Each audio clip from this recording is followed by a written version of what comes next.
Talk shoes. Recorded live. Hi, everybody. It's Thursday night. It's time for our call. Tonight, our special guest speaker is Constitution Man, backed by popular demand. Hi, Constitution Man. Hello there. How are you this fine day? Fine, thank you. I'm so glad you're able to make it on. We haven't heard from you in a long time. What's been going on? I've been in and out of hospitals and having a good time with the medical profession. Okay, you're going to need to speak up real loud. All right, I got the microphone almost in my mouth here. Here we go. Okay. How's that right there? Good. Better? Better? Yes. Uh-huh. Okay. I don't know how long I'm going to be able to last tonight, so let me get the very most important. Where'd you go? We lost you. Constitution Man. Where'd he go? Oh, good grief. One way to start.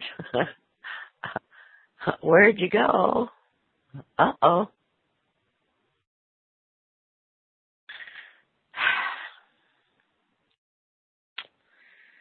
Well,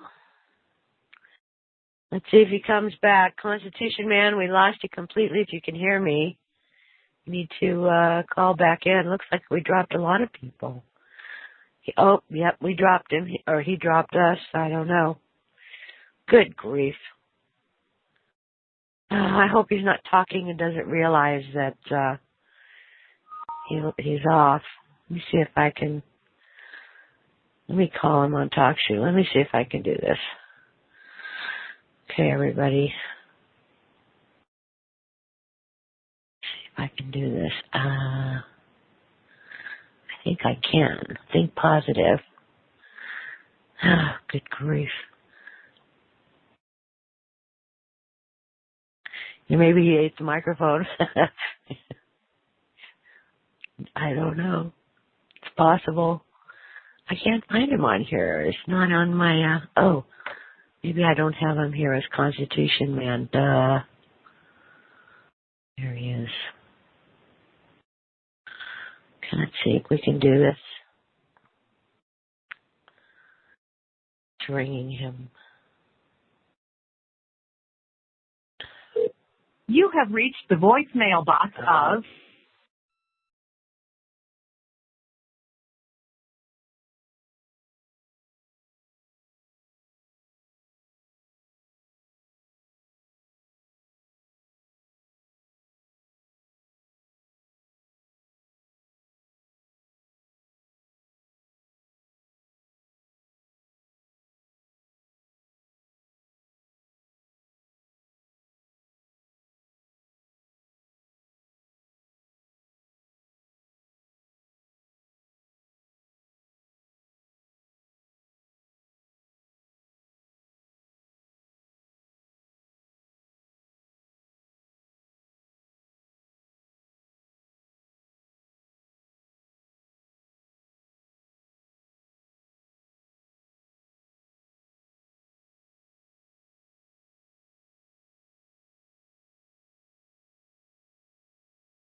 We're back.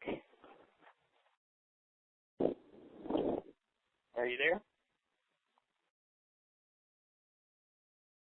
Oh, hello, hello.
Okay, I'm back.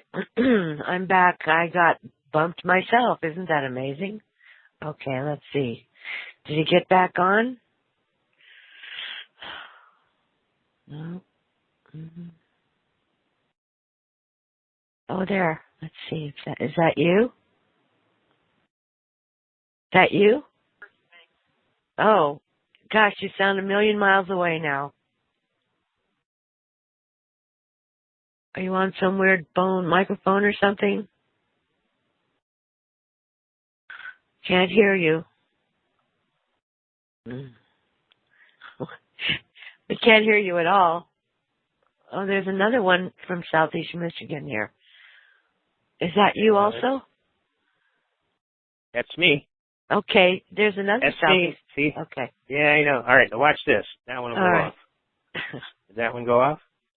Oh, yeah, I muted it. All right, good. All right. So go ahead. They're playing games, so we got to go fast here. Okay, a little fast anyway. I want to thank everybody that had a part in doing the Twitter program, especially with those TNT DNR people. We are #1 in the world on Twitter. We have probably 20 million people helping us now. Call in and send one message. Basically, we are the people, okay, and we want you to do the right thing and fix this mess, okay? Now that's the message, and it goes out every hour on the hour, and 10 to 20 million people are doing it, and it goes to the White House, it goes to the Congress, it goes to the Senate, it goes to the Treasury, it goes all over, okay? Okay, and for those that don't know what you're talking, they'll know by tomorrow because it's going to be in all the papers. Okay, but for those that don't know what you're talking about right now, there's a big scandal. There's a big scandal going on right now, and a bunch of congressmen got caught with their hand in the till, okay? And 87 of them have resigned, okay? Now, the bottom line is, and they got caught putting money in Swiss banks, and the Swiss bank ordered them to get their filthy money out of their bank and out of their country, okay? Now, a bunch of stuff is happening. They got caught red-handed, okay? And the bottom line is, this is coming to a head, and I want your people to know they had a valuable part in this because I tried to get the message out on your program last week, and I got it out on another gentleman's program, Dave, from Texas, and we got the thing working, and it worked so good. I'm glad you got on this call. It worked so good, we were 3rd of the world at the Super Bowl, okay? We're now #1 in the world, okay? Now, the next steps, they're going tomorrow, and they're going to go on the web page on Facebook, okay? And they're going to take those same people and tell them to call 10 of their friends and get 10 of their friends again now to call around the world on Facebook. It should pretty well put this scandal all over the world, in every newspaper, on all media. Now, the most important thing about this is they basically stood up and says, we are the people. We're the ones in charge. We are the people. And we want you to do the right thing, and we're not playing. Now, evidently, some of these people seem to think, this is what I was saying, what we have here is a failure to communicate. Now, that was told by General Latham to the Ranger Base, the 2nd Ranger Company at Fort Benning, Georgia, after the cops tried to beat up their guys and ended up with a bunch of them in the hospital, okay? And so the Rangers went out on the main road outside of Fort Benning and tied artillery simulators to the cops' fenders, okay? When they took off after these hot dog kids with their fancy red cars that they bought from their re-up money, then the cops would pull out after them and then drag them out of their cars and beat them up and all this stuff. Well, all of a sudden they heard this loud whistle, and all of a sudden they heard this like a mortar coming in, and all of a sudden there was a huge bright flash on the rear fender. And after about the 3rd or 4th explosion and flash, those were called artillery simulators to give you the idea artillery is coming in on you, the cops wiped their car out on the front big tree at Fort Benning. And of course, the next day in the front page of the Columbus Times, it had shootout at the OK Corral, and this cop was shooting a great big Georgia pine rattlesnake on the front seat of his patrol car. They dumped 8 bags full of rattlesnakes in the police motor pool. So the cops were not real happy, you see. And so General Latham, in order to restore peace, came out and said, now what we have here is a failure to communicate. Now, them boys are pretty mean. They didn't crack one smile. I'm afraid you boys play kind of rough, and somebody going to get killed. So what we're going to do is every year we're going to have us a picnic here at Victory Pond and let the people come out from the town, have a nice picnic on the Army, and we're going to show them not to mess with you crazy fool. And every year to this date, they have a picnic at Victory Pond at Fort Benning, Georgia, and they bring the townsfolk out and they watch them, watch the Rangers train, so they know enough not to try and beat them up when they go into town. You know what I'm saying?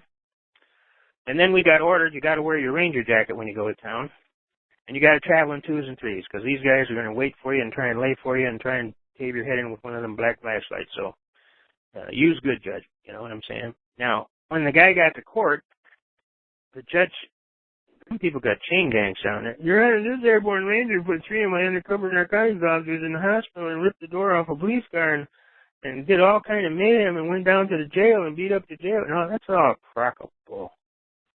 Okay? And when it got to court, that general came into court and said, I'm about ready to put this whole town off limits. Okay? Now, the problem here is failure to communicate. These abusive people always seem to think that they're going to get away with this. They always seem to think no matter what they do, you know, they're God. They can do whatever they want. Nobody's going to do nothing to them. They're the big, all-powerful, mighty what have you. Well, guess what? Today, folks, we the people, TNT, Dinar, Tony, and the boys, Pam, got the program out, and it's all over the world. They've got about 57 countries now that are involved in this. They got these countries all coming, and they're all, like even Iraq is tweeting, we are the people from Iraq, you know, and we want this fixed right, you know, and I mean, this is all happening, and tomorrow is the big blow-up time, and they have been pulling games like they just did with the phone here and with their phones down there on the radio broadcast, and they're playing all these games. So tonight, I decided to strike like lightning and sound like thunder, which is a Ranger motto, because tomorrow they're probably not even going to be able to get up on the air. And at 10 o'clock your time out there on the West Coast, they're supposed to start a major program with this world Facebook, okay? Well, these bankers are the ones that are pulling the switch on everything. It's all about money, okay? And their coffers are busting to the limits with these exchange rates that they've given the rich and the famous, and they're letting the rich walk right in with bags full of dinar and cash them out, but you stand right next to them and they say, oh, you're not on the list. What? What do you mean I'm not on the list? These are dinar. Cash them out for me. You just cashed that guy before me. Oh, he's on the list. Do you see this now? Do you see what's going on? And these people are allowed to put them in blind trust and send them all over the world to the Swiss bank. Well, the Swiss bank just found out about it and told them, get your damn money out of our account. We don't want you in our bank. We don't want you in our country. What you did to the American people was damnable stupid. Lousy. Now, I need a favor. Can you hear me still? Yep, we can hear you loud and clear. Go ahead. I'm asking you most kindly as a favor. These bankers don't seem to understand that we aren't playing. So we're going to send a serious message. Tomorrow, I want everybody who has a Chase Morgan or Chase Morgan Guaranteed Trust bank account or a Wells Fargo bank account to go into the bank about 10:30, 11 o'clock, and I want you to take every nickel and dime out of their bank, every single nickel and dime, and tell them to have a nice day, that they'd rather be banking somewhere else. Thank you very much. Now, please, please, let's do this. We need to send a message. Now, next week, I'll give you 2 or 3 more banks that have been involved in this fraud scam. You see, what they did, if you go into a bank and you sign a paper saying you want to take out a loan and you lie on that, that's a 20-year felony. Did you know that? Does everybody know that? It's a 20-year felony. You lie on a bank application for a loan, you can get 20 years, okay? Wow. These guys went in and took this money that they claim now they're claiming is worthless, okay? But when they put it up for collateral on these $1 million loans they got, it was dinar, man. We're cashing it out. What? What are you talking about? That's nothing but monopoly money. I thought you said it was worthless. Now you're using it to collaterally cash in and get big loans and have them loans collect an interest, and then you hide them out in a Swiss bank account? What are you kidding me? That's what's going on, folks. Just to make a small story. If you want to get the whole story, log on to that program, TNTDinar.com. It starts 1 o'clock, or 10 o'clock your time tomorrow morning, okay, over there on the West Coast. TNT Dinar what? TNTDinar.com. TNT. Like the dynamite. These are brave people. He actually said tonight, if you can't find me tomorrow, go looking down Guantanamo Bay. You know, most of the people in our group don't have any money in any banks anyway. Probably not. But you know what? I'm going to make the effort because we need to send a message to these bankers. Boys, we're not playing. We're not playing. Got it? I hope that sunk in because let me get this straight. We're not playing. Let me get this straight. So what you're saying is when it comes to the regular Joe that has dinars, he can't cash them in. Nope. But if you're on a list, you can cash them in at rich, what? elite, banking, connected government White House. And I've been calling my favorite congressmen and senators and telling them, don't take it. Don't take the money. Just hand it back to them. Tell them, no, that looks to me like a bribe. I don't believe I'm going to do that. They won't do that. So far, I've saved 5 congressmen. And they said they are so glad they listened to me because they would have been in the middle of this firestorm. And now 87, as of this afternoon, 87 have resigned because they don't want to have to come before some committee and explain why they were involved in this. Wow. It's incredible. Now, is that heavy duty enough for you folks out there in TV land? What is this that? Is your big chance. More? They're taking millions and millions. I'm telling you, some of these guys collected trillions. And see, they aren't improving the economy at all. That money is sitting in a vault someplace in a tin box, collecting dust. And they're sitting in the corner flipping their coupons, talking about, look at me, I'm rich, I'm rich. Where you people would have gone out and you would have put millions of dollars. I was going to put $2 million in the St. Jude's Hospital for the kids that got cancer. Because I've had cancer 3 times, and I know what it's like laying on them tables with all them hoses and wires and tubes in you. The bottom line is, they robbed the people, especially the people that have been in this for 7 to 10 years, waiting faithfully on every word and rumor and what have you, that when is it going to come in, when is it going to come in, and then to find out these after-the-fact jokers come in and steal the thing right out from under everybody. No, this is un-American. It's un-American. And there's a lot of people that are behind us, with the government even, that are actually giving us documents and telling us stuff and trying to fill us in on who the bad guys are and who's responsible for all this. And then there's a lot of people around the world, in the world community. They have over 57 countries that are in support of what we're doing to stop this fraud, okay? Now, this is so important I can't tell you because this is an opportunity we have waited for a long time. And I happen to know 2 grand juries that are actually investigating this, ready to issue indictments, okay? This is a chance for us, we the people of America, to take back our country and let them know. You thought we were just a bunch of dumb bumpkins sitting over in the corner. Wrong, dog breath. Now you see, if we get organized, and Yamamoto said it best after they bombed Pearl Harbor, I fear we have awakened a sleeping giant. Bingo. Go to the head of your class, pal. And when our Marines got down there to Guadalcanal, they figured it out real quick. Well, guess what? The Marines are getting ready to land in Washington, D.C. You need to understand, we want this fixed, and we'd like you to do it the right way. And try and help America for a change. We'd really appreciate the hell out of that. Do you think you can handle the job, or is it just too big for your little intellect? My suggestion is I'd fix it, and I'd fix it by tomorrow. That's soon enough for you? And I'm damn sure Banker USA out there who's been helping these guys pull this fraud off, we know exactly who you are. We're going to go right down the list. We're going to start with Chase Morgan Guaranty Trust and Wells Fargo Bank, and everybody go in there tomorrow and pull every nickel and dime out of your account. Has everybody got that? I would take that as a great personal favor, because that's going to send a message to big bankers everywhere. Uh-oh, these people aren't playing, and they're shutting down my bank. We can't have that. And that's what we need to do. We need to send the message clear as a bell. You're not getting away with this. You better just damn well fix it, and you better do it tomorrow. I want to hear about people cashing out dinar right and left in every damn bank in the whole United States of America. Let them start understanding. You thought you'd screw with the American people? Wrong, dog breath. You don't screw with Americans. Americans are best on test. And when they send us, they mean business. And we're telling you, fix it. And do it tomorrow. You don't want me to come out of retirement. The last 50 years, man, is a nightmare to you.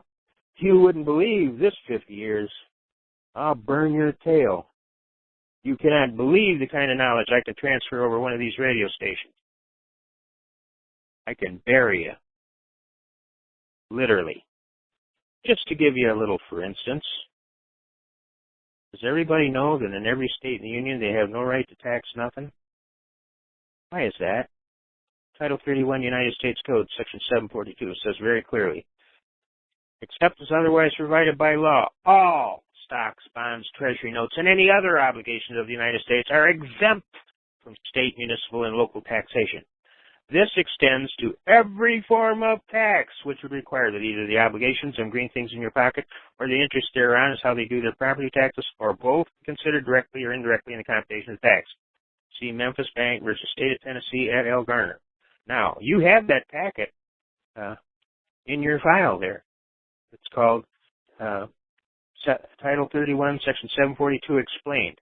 And you know what happened in 1994 when they found out we knew about this? They moved it to Title 31 United States Code, Section 3124, because it took the right of every state in the Union away from tax anything that's an obligation of the United States government. Now we go to Title 12, Section 411 of the Banking Code, and it says, Federal Reserve notes are obligations of the United States government. You can't tax them. You can't figure a tax in them. You can't figure no interest in a tax on the interest. Now, I can do this all day, folks, right off the top of my head. You keep messing with the American people, and you're going to find out. They don't call me the walking law library for nothing in every federal court for a 200-mile radius where I live. I can burn your tail. I can show you how the United States government doesn't even exist in law since House Joint Resolution 192, June 5th, 1933. You haven't existed actually since 1861 at the Civil War when they sundied the Congress. And they never had a date certain to meet back again. And when the Civil War was over, those weren't congressmen they sent to the South to take over, were they? They were overseers. Now, how did I get a 2/3 majority vote in the Congress on all the laws you passed? I didn't. So all the laws are illegal? That's right. Now, you want to mess with this old paratrooper? You come try it. They called me the Iceman in Vietnam. They had a good reason for that. I'm not going to play with you. I'm going to smoke your ass. Now, you fix this thing and you make the American people proud to be American again. And we shouldn't have to feel obliged to apologize for your sorry ass, as you went out and did this fraud and then tried to involve the whole world in covering up to where the money's hidden.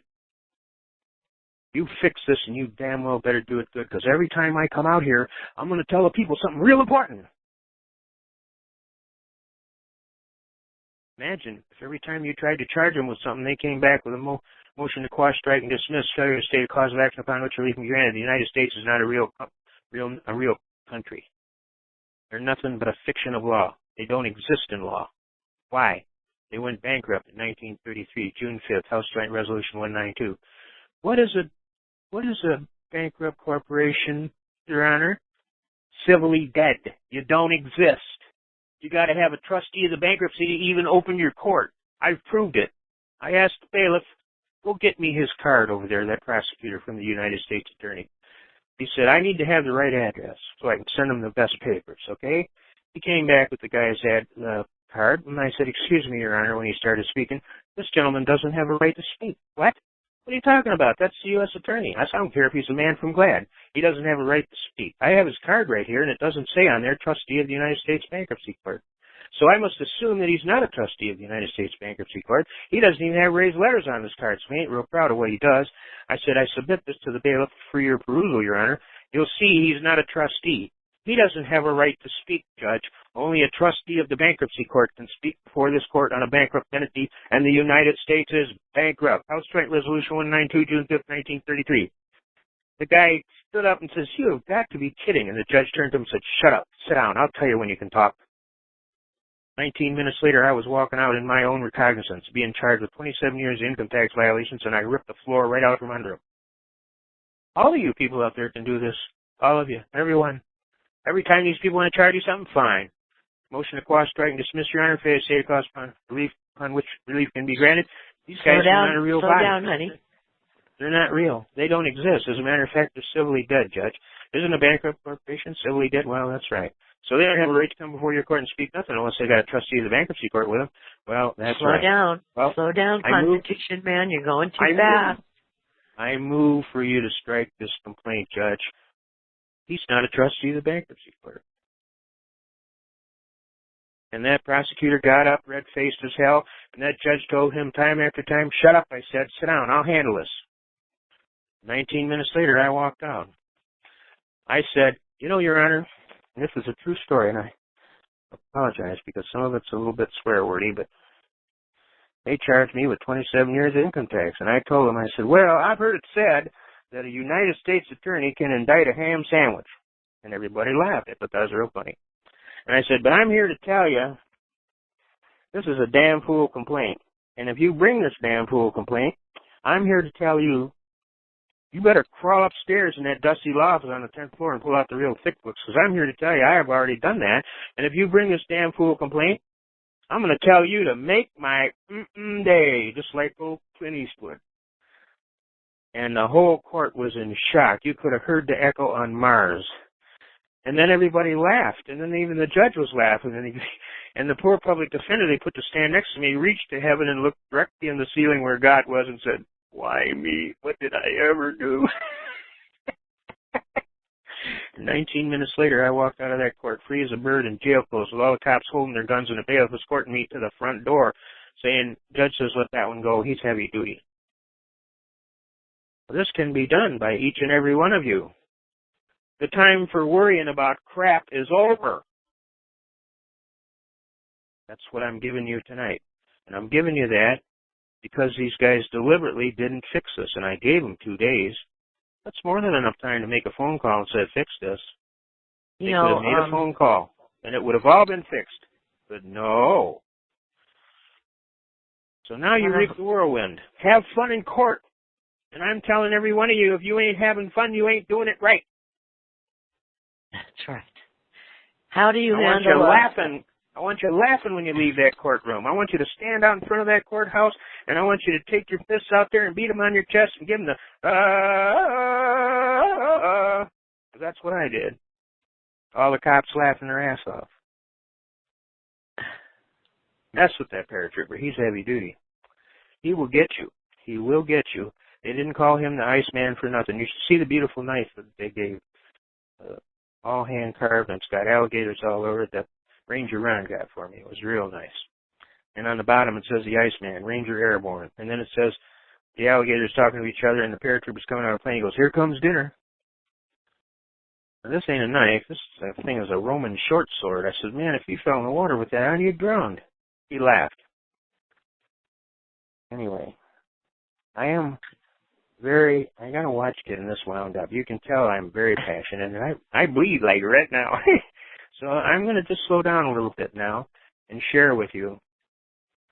I'm very angry about this. I'm very angry about my country and its good name being trashed all over the world by a bunch of Shylock jackasses that don't realize there's more to life than greed and money. And you're supposed to be gentlemen. Duty, honor, country, pride in the core was how I was raised by very fine soldiers, some of which can't be here today. One of them is that crazy soldier in that movie, We Were Soldiers Once and Young. That command sergeant major died in my arms, telling me, tell my wife, tell my kids I love them.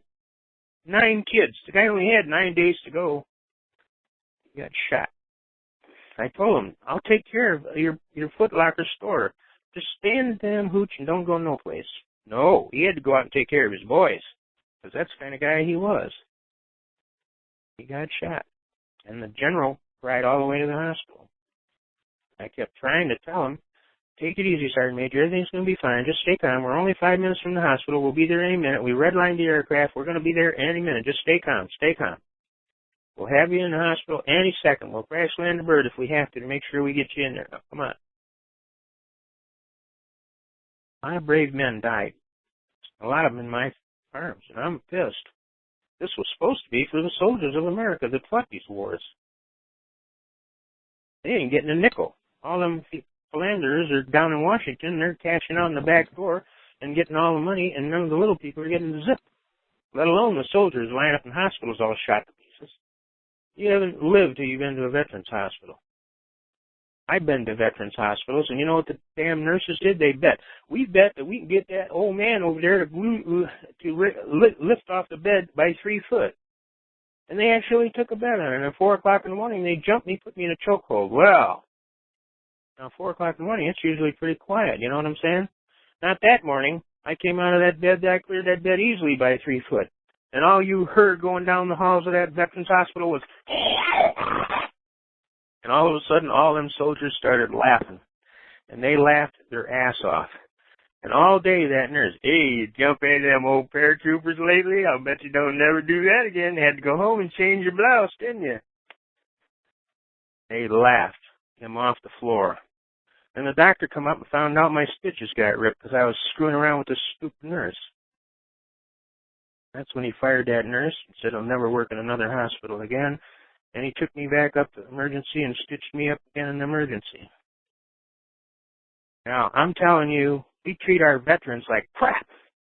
We got to quit doing that. You got to quit doing that. Go down to a veterans hospital. Take a walk through. See those poor guys laying there all shot to pieces. This is absolutely obscene. I got up, put my clothes on after I was done. The doc says to me, where are you going? I says, Doc, I got to get out of here. He says, come on, man, stay a little while. You really need to stick around so we can make sure you're totally healed up. And I says, Doc, if I stay here, I'm going to end up killing somebody. That guy is so lucky he's alive, he cannot believe how close. If I'd have been fresh back from Vietnam, his head would have been off and in his hands. Now, I can't take a chance of killing somebody because they got a great sense of humor. And let's see if we can get the old guy to clear the bed by 3 foot. Well, you got me to clear the bed by 3 foot, pal, but I know you had to go home and change your drawers because they were full of crap. Got some people lined up to ask you questions. All right, let's do that next. I got that on the list next. We got to get some of the people some help. I hope everybody was taking real good notes there because I gave you stuff that's 100% lawful. And I'm telling you, if you use it, you'll scare the bejeebers out of them, and they'll turn and look at each other, and the next thing you know, you're going to be walking out a free person. So let's start on, Bushmaster. Okay, first of all, Frank here wants to know how do you deal with an employer. Hold on a second, let me find the message, the question. It was here a minute ago. Let me see. Hold on a second. Let's know how to deal with an employer that's, let's see here, how to deal with an employer that complies with an IRS tax levy and how to deal with the IRS in court. First of all, let me explain something to you. The tax is not deemed to be owing if it is not a proper assessment. Did everybody hear me say that? Yep. The case you want is Western Trading Company versus United States. Just go to Google, look up Western Trading Company versus United States. It'll come up.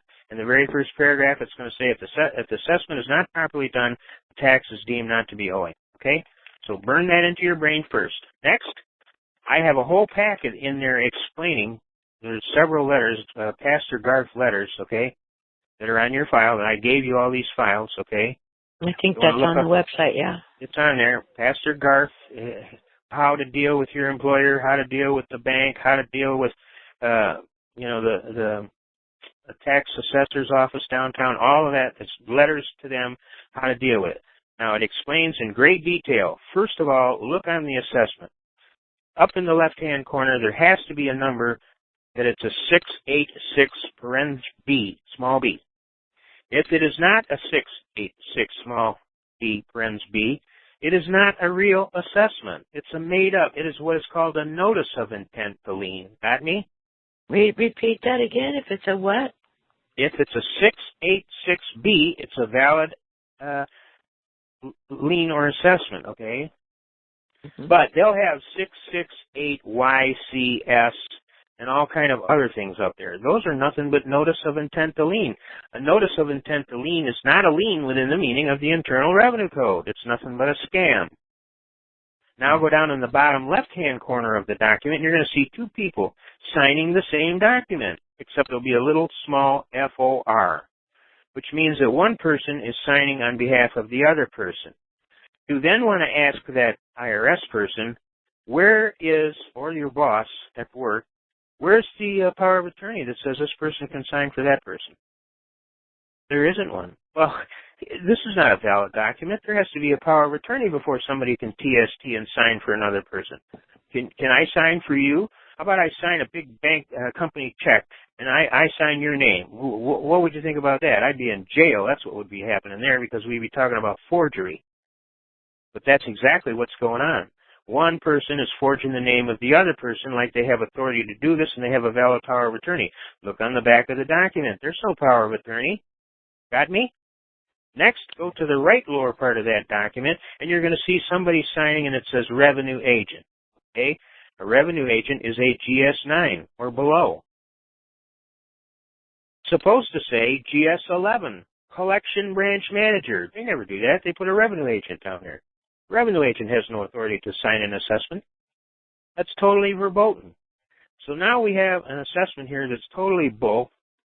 It's not even signed by a GS11 collection branch manager. It's signed by a person forging somebody else's name, and it's not even the right number for that document. If you go look in the congressional record and what they put that document down and registered as, you're going to find out unless it's a 686 small b, it's not even a valid assessment. Now, if it's not a valid assessment, we go to Western Trading Company versus United States, and it says if there's no lawful assessment, the tax is not deemed to be owing. Will that be cash or charge? Have a nice day. Hole. You can tell they don't like to talk to me. And then I asked this one U.S. attorney, I was ordered to come to this meeting, the same kind of stuff, and they, of course, you come down here and I'm going to talk to you as attorney. And I'm ordering this. This is a federal judge, the chief federal judge. And so I go down there and I says, let me ask you a question. Have you ever read Title 26 United States Code, Section 7851?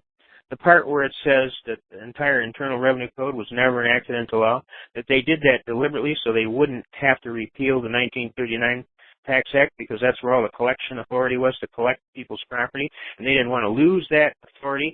So what they did is they just never entered an active date for when this Title 26 became law. Are you aware of that? Have you ever read Title 26 United States Code, Section 7851? I recommend you read the first 10 pages.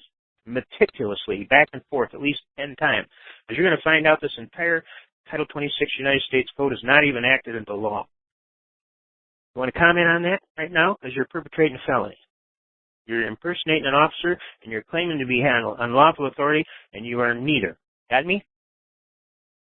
He said, order the marshals to remove this man from my office. I hold the record, 8 minutes and 12 seconds. I'm the guy that holds the record for being removed. And I said, oh, you must have a very excellent attorney. And he says to me, what do you mean by that? Are you threatening me? I said, sir, I was ordered to be here this morning by the Honorable Horace R. Gilmore, big round face, never smiles, has zero sense of humor, Chief Judge of the United States Federal District Court, and you're telling me you're not going to hold a meeting. I'm going to have to go back and tell him you told him to screw off and die. And then I held my fingers up and looked through the four fingers like I was looking through a jail cell, and I said, you must have a very excellent attorney. And he goes, well, no, let's not be hasty here. I think we can work this out. And I said, oh, I would hope so, because I can tell you, Horace has zero sense of humor when you don't listen to his order, and almost always you end up in jail. So we worked it out, and he ain't bothered my client in 15 years. You see, there's always a remedy. You just got to stay calm and think. And I will tell you, God's honest truth, sometimes I didn't even know what I was going to say, and all of a sudden it just came out. So I know God has a big handle in this. I can tell you there were times where I was sitting there and I'm going, oh, my God, they're going to put you in a nut house in the next 10 minutes. What do you think of that? And the lawyer that they put to stand next to me says, there's nothing I can do. They're going to take it. You're going to the nut house. I said, is that a fact? When I was done, he tore his bar card in half and gave me the other half. He says, today, you were an attorney. You were the most fine attorney I've ever sat next to. And by God, I'm proud enough to tear my bar card in half and give you the other half because you were an attorney today. I don't know how you pulled that off. I'm telling you right now, I couldn't have pulled that off. And he's now the chief judge in Grosse Pointe, Michigan. He said, you are an amazing person. He said, I don't know where you came up with those ideas that you presented to that psychiatrist, but you just pulled the rug out from under her, and when it was done and the And the judge says, I don't need to hear you. I said, now you've been here in court today. You made a determination that this gentleman doesn't understand what's going on or have the ability to defend himself. Is that correct? Well, yes, sir. And at the same time, you told me that I don't have any ability to defend myself. Isn't that correct, ma'am? And she said, yes, that's correct. And I said, well, you've had occasion to be here today. Can you, based on your observation today, make that same determination? And she went, yes, yes. And the judge says, that's it. I don't need to hear another word from her. I'm dismissing her. You don't need to say anything else. And you don't need to bring your special counsel in to defend yourself. I'm dropping this whole case. They let me go. That's wonderful. I love when that happens. I've been fortunate, 1994. It comes right out of your mouth, and you had no control over it. Had over control, and God just did it. He just did it. And guess what he said? I asked her if she had ever examined one of these little pocket dictionaries. And she said, yeah, she had one herself in her own valise. And I said, now, when you look in that dictionary and you look for a word, it doesn't always have a full definition like a regular big dictionary would have, right? And she had made a determination that I had not been fully truthful and I had not been forthcoming and given the total answers that she thought was appropriate, and that I was tangential and argued all around the moon and stuff. And I said, now, what, didn't you testify that this gentleman had been extremely courteous and never threatened you or anything, was professional and treated you at all times with great courtesy? And she said, well, yes, you did do that. And I said, and did he not answer your questions to the best of his ability, or at least try and answer the questions until you told him to stop? And she said, yeah, you did do that. And I said, well, now, let me ask you, when you look in this dictionary and you look for a word and the word is defined by the very word you're looking for, and the bottom line is that's not significant, but that's all this dictionary, that's all it goes to. You know what I'm saying? So you're kind of stuck with that dictionary if that's the only one you want to go to, unless you go to a bigger dictionary. Isn't that right? And she goes, well, yeah, I suppose you could do that. And I said, well, isn't that what the defendant did? And she shut right up, you know, and the judge looked down at her. He says, well, would you answer the question, miss? You know? How you going to answer the question? And she couldn't answer the question. And that judge, that old guy, turned around. He said, look, I've heard enough from this witness. You can remove her right now. But when I asked her, now you've had occasion to be here all day for this testimony, are you still going to stand to your position that the gentleman doesn't understand what's going on, doesn't understand how the court works, doesn't have any ability to defend himself, et cetera, et cetera? That's your determination. You signed it right here. I have a copy of it right here. And that's when the judge pulled the plug on her and told her, you can step down now, honey. And I didn't go to the nut house that day, but I went other days. I hate to say it, but in the old days, it was a lot harder than it is today. Today, I hear people on talk shows all over the world talking about, we are the people, and this is the Constitution, and we got our rights. And you didn't hear that back in the day when I started. I was like John the Baptist in the wilderness, and I couldn't even speak the language. And they would just pick you up and toss you in a nut house. That's why this one guy up in Washington doesn't understand when he gets going. He really is quite good at going, but he doesn't understand. If he came to Michigan, he'd be in a nut house because they would just toss you in a nut house. They don't play with you in Michigan. This guy, Rentz. Oh, Jeff Rentz? Yeah. He's very smart. He knows what he's talking about, but he'd go right to the nut house. They just pick you up and talk. They've done it to me 6 times. And, of course, when they get you down to the nut house, they can pretty well do whatever they want. They can try and fill you full of drugs and do all kind of stuff. So the doctor gets me in for an interview, and right away I says, who are you? And he goes, I'm the doctor. I says, do you have an appointment? And he goes, what? I said, do you have an appointment? I only see people by appointment. And he goes, you're not on my docket. My girl hasn't put you down on my docket. And he says, I'm the doctor. I said, I don't care if you're the man from Glad. I only see people by appointment. Do you have an appointment or not? Do you see people by appointment? Well, yeah. Well, so do I. And he actually put that on the record as proof of my sanity. I demanded an appointment.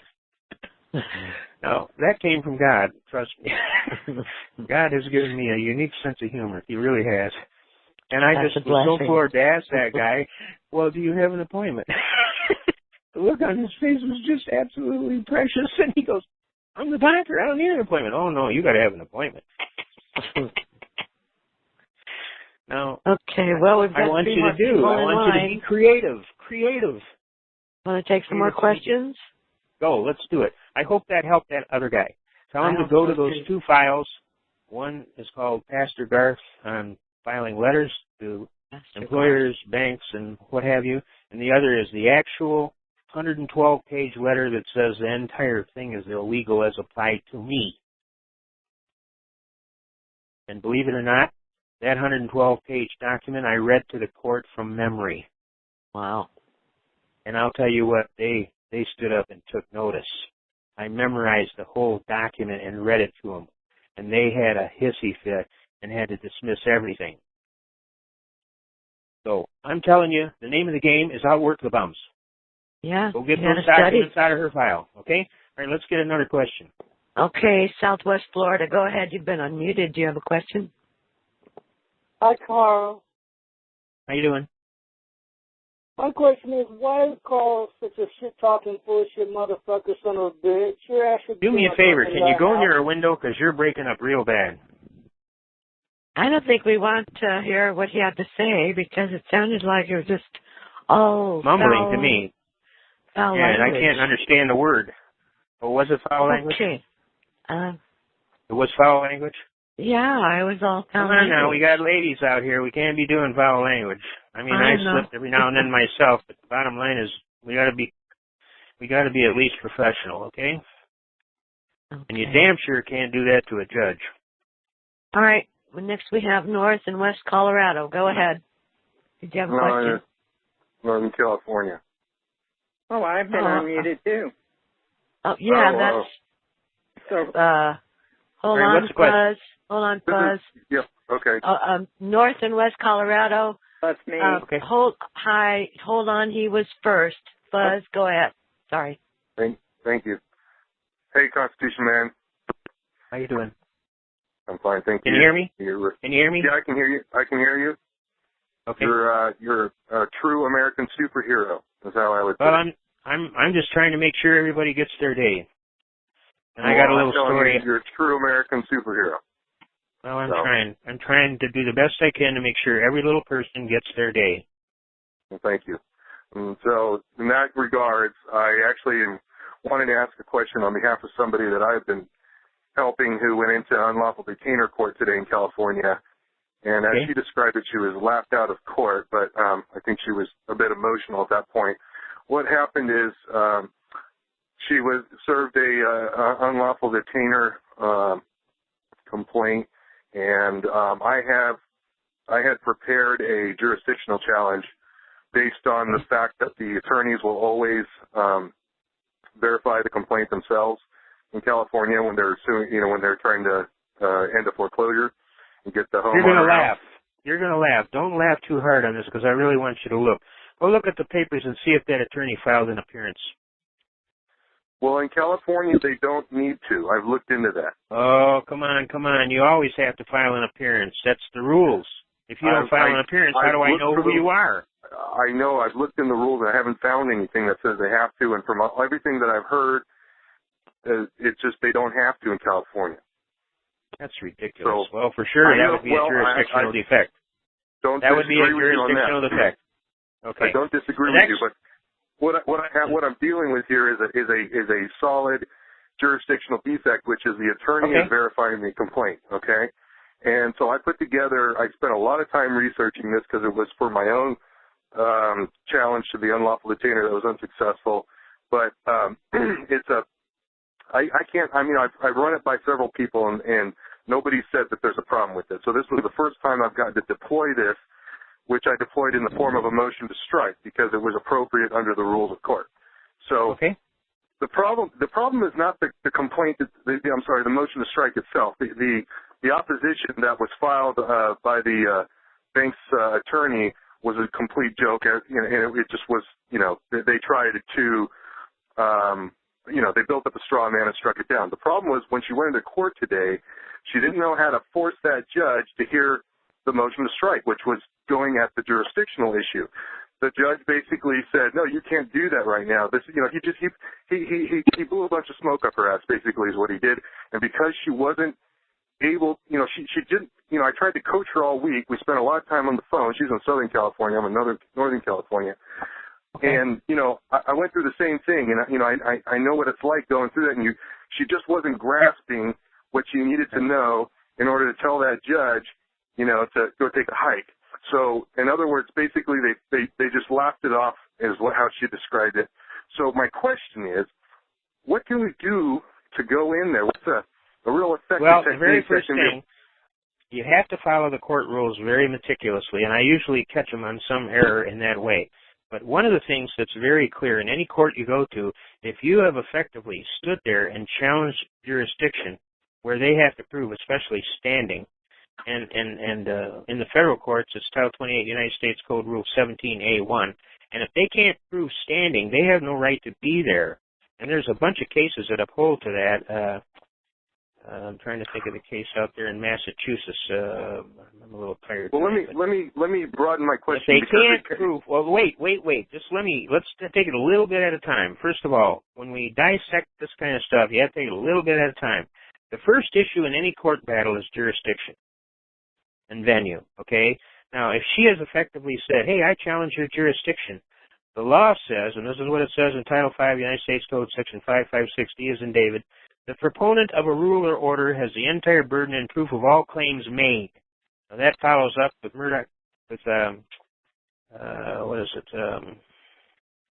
Haynes versus Kerner, and the other one is McNutt versus General Motors Acceptance Corporation, which says once jurisdiction is timely challenged, the burden is on the claimant to make any and all proofs. And failing that, they give up the claim. Okay? I should just let me clarify that this is in state court, just so you. It doesn't matter. State court, federal court, it's the same. Okay. McNutt versus General Motors Acceptance Corporation is unrefutable, the leading case on it, and Haynes versus Kerner is a follow-up case. And both of them are strong as a bull, and they basically say if you have challenged jurisdiction in a timely manner, and all you have to say is I challenge jurisdiction, and it's on the record, and they haven't timely proved it, and they don't have a claim, Judge, and then he'll turn to them and say, well, what do you got to say for yourself? And usually they won't have any proof that they have any jurisdiction. Not real jurisdiction. And I don't want to hear this crap that they got the property transferred to them. Well, what Regulation Z says, that they got to give me 3 days notice of any assignments. I got no notice from these guys. I'll give you an affidavit to that effect. They didn't follow Regulation Z. They breached the contract. They have no claim against the property, right? They separated the note from the mortgage because they broke the chain of title, right? Once you break the chain of title, then we go to Christopher versus... With all due respect, let me interrupt you, because I know what you're getting at, and all that's great. The problem is a more fundamental issue, which is the judges. We got to be able to tell the judges that they're somehow, they're not doing their job, because that's the problem. I do that. Right? I actually put their name and sue them. That's another thing she could have done. She could have walked in with a lawsuit and said, first of all, Judge, I believe the jurisdiction of your court is $25,000. Isn't that right, at the lower district? Well, this case is a $25 million case, Judge, so you have no jurisdiction to even hear the case because it's way over your limits monetarily. Second of all, there's no way you can sit on this case, Judge, because I've named you as a defendant, sir. You must recuse yourself at this time. And then that blows him off the case. Okay. Well, yeah, that's definitely something that I've actually done that myself before. So, well, that's what you have to do, because these judges are crooked as hell. I really think they have an interest. They have an interest in the outcome. And what I found is in the Judicial Tenure Commission in the state of Michigan, for every $18 that comes across that bench, they have so much interest in their retirement fund. Well, that's a violation of judicial canon. You can't have an interest in this case, Judge. That's Michigan Court Rule 2.003A1, which says you can't have a financial interest in the outcome of the case. Yeah, we have a guy here in California named, I think his name is Richard Fine. He's in Southern California, and he's been spearheading a huge campaign about that. He's been completely, abused by the system, arrested, and they tried to shut him up and everything. But he's all over that. But the biggest problem I see with all pro se litigants that are trying to fight these foreclosure cases is they don't get on the program fast enough with the lawsuit. You have to have a lawsuit, because in every state in the foreclosure law, in Michigan, it's Michigan MCLA 600.3204, and there's 4 criteria that they have before you can get a foreclosure. One, you have to be the real party in interest with an actual interest in the case. You have to have an interest in the note, okay? 2, you can't have any legal action pending. You can't do that, or the foreclosure doesn't go forward. It's blocked, okay? 3, you have to actually follow the rules of the state court in the process and time. And one of the things that they require is that you give a face-to-face meeting to the party and see if we can work out some kind of a modification here. And then 4, these guys took the TARP Act money saying they would help people stay in their homes. They lied like hell. They played that Obama character for a sucker. And they took that money, and they're not helping people get in, stay in their house. As a matter of fact, Bank of America is giving rewards to their employees who figure ways to screw the people out of their modification. Now, there's got to be some leveling of the field here. And unless you can send a message clear as a bell to these people, hey, I will sue you, Judge, and the judge will say, oh, I got immunity. 3 judges just tried that with me. They ain't got no immunity. There's no immunity if you're violating my constitutional rights, Your Honor.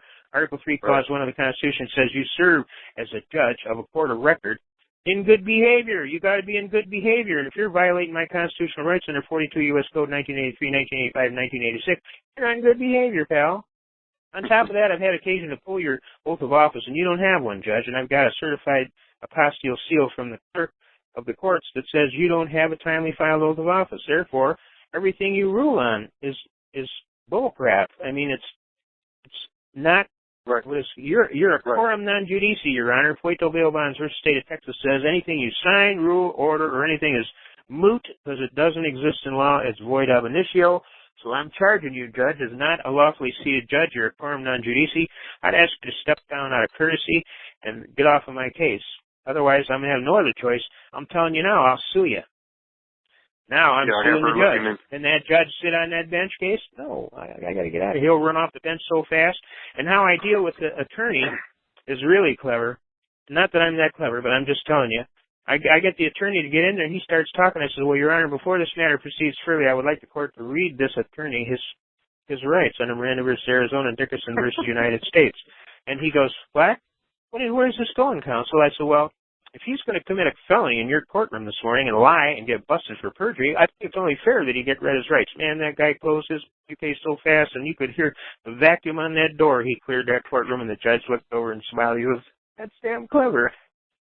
I suppose you want me now to rule that he didn't appear. Bingo, Judge. Good one.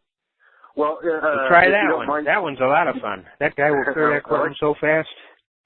He's going to commit a felony in your court, Judge. I think you ought to at least read him his right. That's fair. We want to be fair. Can I switch gears to another quick question? All right, go quick, because there's other people in line here, and we want to get them all. I understand, but this is something that I think everybody can benefit from. So I've been labeled as one of these so-called sovereign citizens, and what I've discovered after I did a little research is that the FBI put out a memo in 2011 that, defined what these so-called sovereign citizens are supposed to be. And this went out to all local law enforcement, it seems, all over the country. And so I've had several incidents over the past, let's say, year and a couple of months, including arrests and being brought to jail and incarcerated and actually spending several days in jail for vehicle code related. Sounds to me like you were slandered, libeled, and defamed. Absolutely. Sounds to me like you were slandered, libeled, and defamed. I would just ask them who their attorney of record is, because you want to make sure you get the right names on the papers when we go to court. Okay. Now, see, I can get away with a lot more than you can, because as soon as they call me up, first of all, there's a big R13 that comes on the document which says, retired, extremely dangerous, ex-airborne ranger trained to kill, and they just get real nice after that, and it says, don't mess. And then I usually, when they give my name, they'll go, the Carl Miller, and he goes, well, I don't know if he's the Carl Miller, but he's one of them.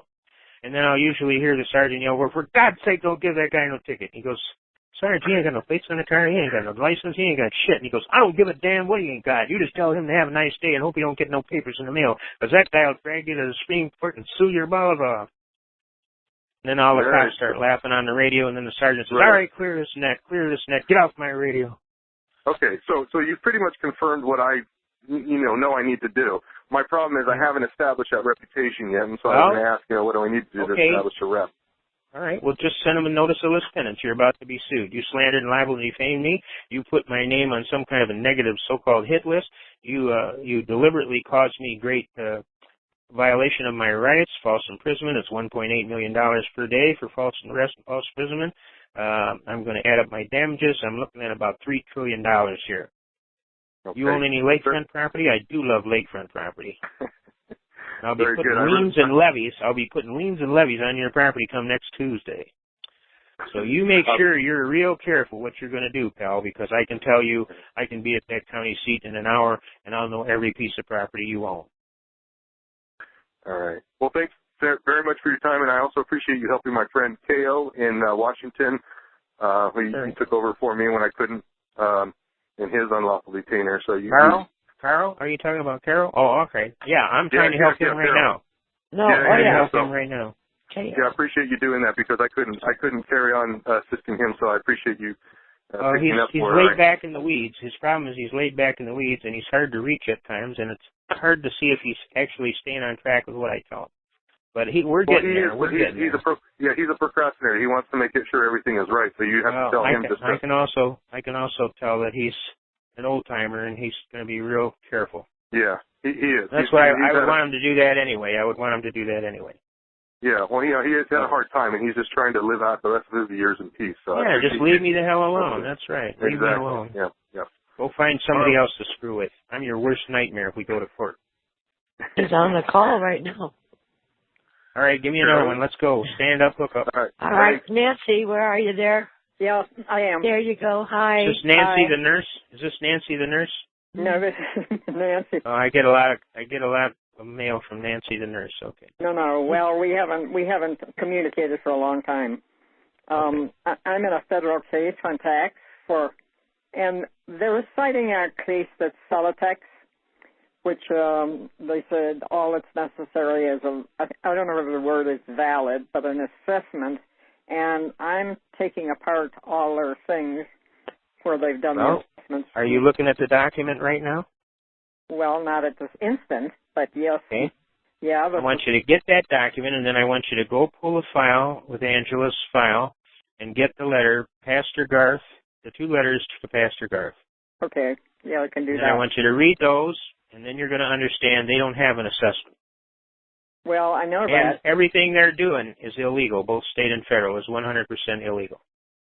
Okay. Now what we can do, under Title 26 United States Code, Section 7214, if they lie on a document and they demand more money than is deemed to be owing or try and jam you in an unlawful manner where they violate your constitutional rights, you can make what is called a Title 26 7214 complaint to their supervisor, at which point they are relieved from duty immediately pending an investigation and review, and they don't get no money. They hate a Title 26 7214 review. This is see that? Yeah, but this is from the Attorney General's office. All right, Attorney, which state or federal? This is federal case, and they're coming after me mainly for a number of years, but 1997, which isn't that beyond their? All right, here's what I want you to do. I want you to write them a short little letter and say you object to all of their procedures. You mean to the court? For fraud. Well, I've cited. Can you do that? Just listen. Write stuff down. Just listen. Okay. Just take it a little step at a time. We're going to do this one shovel load at a time, and we're going to get this ditch dug tonight, okay? Yeah. Now, here's the deal. You write on a piece of paper that you object to their fraudulent and spurious complaints as being they're not founded in law, okay? Yeah.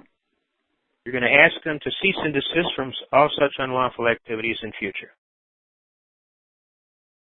Okay. You're going to direct their attention to Title 26, United States Code, Section 7214. Okay. You're going to tell them I'm filing a complaint. And then make a recommendation to them that they review Title 26, United States Code, Section 7851 before they proceed further against you. And failure to comply with this lawful request will result in a $100 trillion lawsuit against you and everything you own. Well, who's the you? The court? Whatever. I don't know how many people are fooling around with you. You said a U.S. attorney, but there's probably a couple agents involved. There's probably, put down whoever's fooling with you. Okay, so it would Send them the same letter. Send the same letter to every one of them. Okay, to the DOJ and the ones and the court. And I don't think you got to worry about Eric Holder much longer. I have a feeling he's going to be indicted very shortly. Well, these are not taking bribes. He's one of them that took bribes. Got it? Yeah. So he ain't going to be sitting there much longer. So you're going to have a new guy to talk to. Well, this is good because we're past the time they won't accept a dismissal or anything like that because they said, well, let me ask you, are they past 180 days? Because that's a Speedy Trial Act right there. This has been going on for 3 years. Well, then they're past time. They can't do nothing else telling me you're violating my constitutional rights under Speedy Trial Act of the Sixth Amendment. You're way over 180 days. I'm motioning you to dismiss for lack of progress. And that's actually right in the court rules. Rule 12b-6 and 56G is in George. Yeah. Scandalous and fraudulent pleadings. Okay. Also, I realize this is a lot. So what you really need to do is we need to set up a phone number situation where you give it to Angela. Okay. And then she'll find a way. I'll call her and get it, okay? Okay. And then what we have to do is I have to sit here and walk you step by step. Slowly she turns through remedy after remedy until all of a sudden you realize we don't want to screw with this lady. Do you understand? For them to screw with you, they have to have permission of the United States Attorney. You know how many times they ask for that? Almost never. They can't issue an indictment without asking the United States Attorney, but they do it all the time. I've won more cases just by saying, by the way, do we have a permission from the United States Attorney to bring this case? And they go, we can get it. Well, get it. You can't even do this. You're talking out of your ass. Your head should have known better. You know better than this. You're just harassing my client. Well, I've done a lot of that because I cited Balzac versus Puerto Rico and they're... Write them a letter asking them for permission for them to come after you. Okay. They won't have it. Well, I've asked for, that's not... You know a guy by the name of Richard Standering who's out of well, I know the name. Ohio? I don't know him. Yeah. He's a very smart man. Very smart. Very smart. He has a whole package called his indictment procedure, and it's one of the best I've ever seen. Okay? Okay. And probably we could get a hold of him and get a copy of that and maybe get one to you. It's whole package on indictment procedure. And after you read that and you realize how many things they screwed up, and then you just send them a copy and say, look, you screwed up this and this and this and this and this. You did this all wrong. You understand you violated my due process rights. That's Title V, United States Code, Section 706. I'm asking you to do the whole thing over again. Do nouveau. That's what it says at 7, paren 7 off of Title V, Section 706, paren 7. It says if you violated my constitutional rights, you got to do the whole thing over again. Do nouveau. That's French civil law for the whole thing over again, Jack. How much money you got to play with this year? Because I'm going to exhaust it. Yeah, because they've asked for a summary judgment. No, you can't get a summary judgment of a pro se litigant. That's impossible. The name of the game is called Haynes versus Kerner, 404 U.S. 519. The test is not whether I'm an attorney, long school, and yard practice of law, not whether I write magnificent legal papers with excellent legal prose and serious legal premise, you know. The test is whether I got an opportunity to be heard, present my case in chief, and barring that, you denied me due process, and therefore you don't have a cause of action to go to Title V again, Section 706. I want my trial de nouveau. Give me a new trial. Well, I haven't had a trial yet. This has been paperwork. I know, but they've actually, they got to start over again. They got to start the whole thing over again, the whole case. Well, how much money am I talking about here? If they had to do this with every case, how much money am I talking about here? Millions. I mean, they've been... Did everybody hear that? Did everybody in TV land out there hear that? Millions. The only thing is you got to bring the letter and you got to bring the complaint. Now, everybody that gets one of these, you give them the letter and the complaint. Okay. You violated my rights under my indictment procedure, buddy. For one thing, I have a right to be there. For two things, I have a right to testify before the grand jury. For three things, you're supposed to have a grand jury foreman that issues an authority for what you're doing. Well, where's his authority? This is a civil case. Now, see, this is all in this Richard Standarding programming. No, this is a civil case, not a criminal case. Just to collect money? Yeah. They want to take the house. What money? You see any money? No. You see any money? No. Hmm?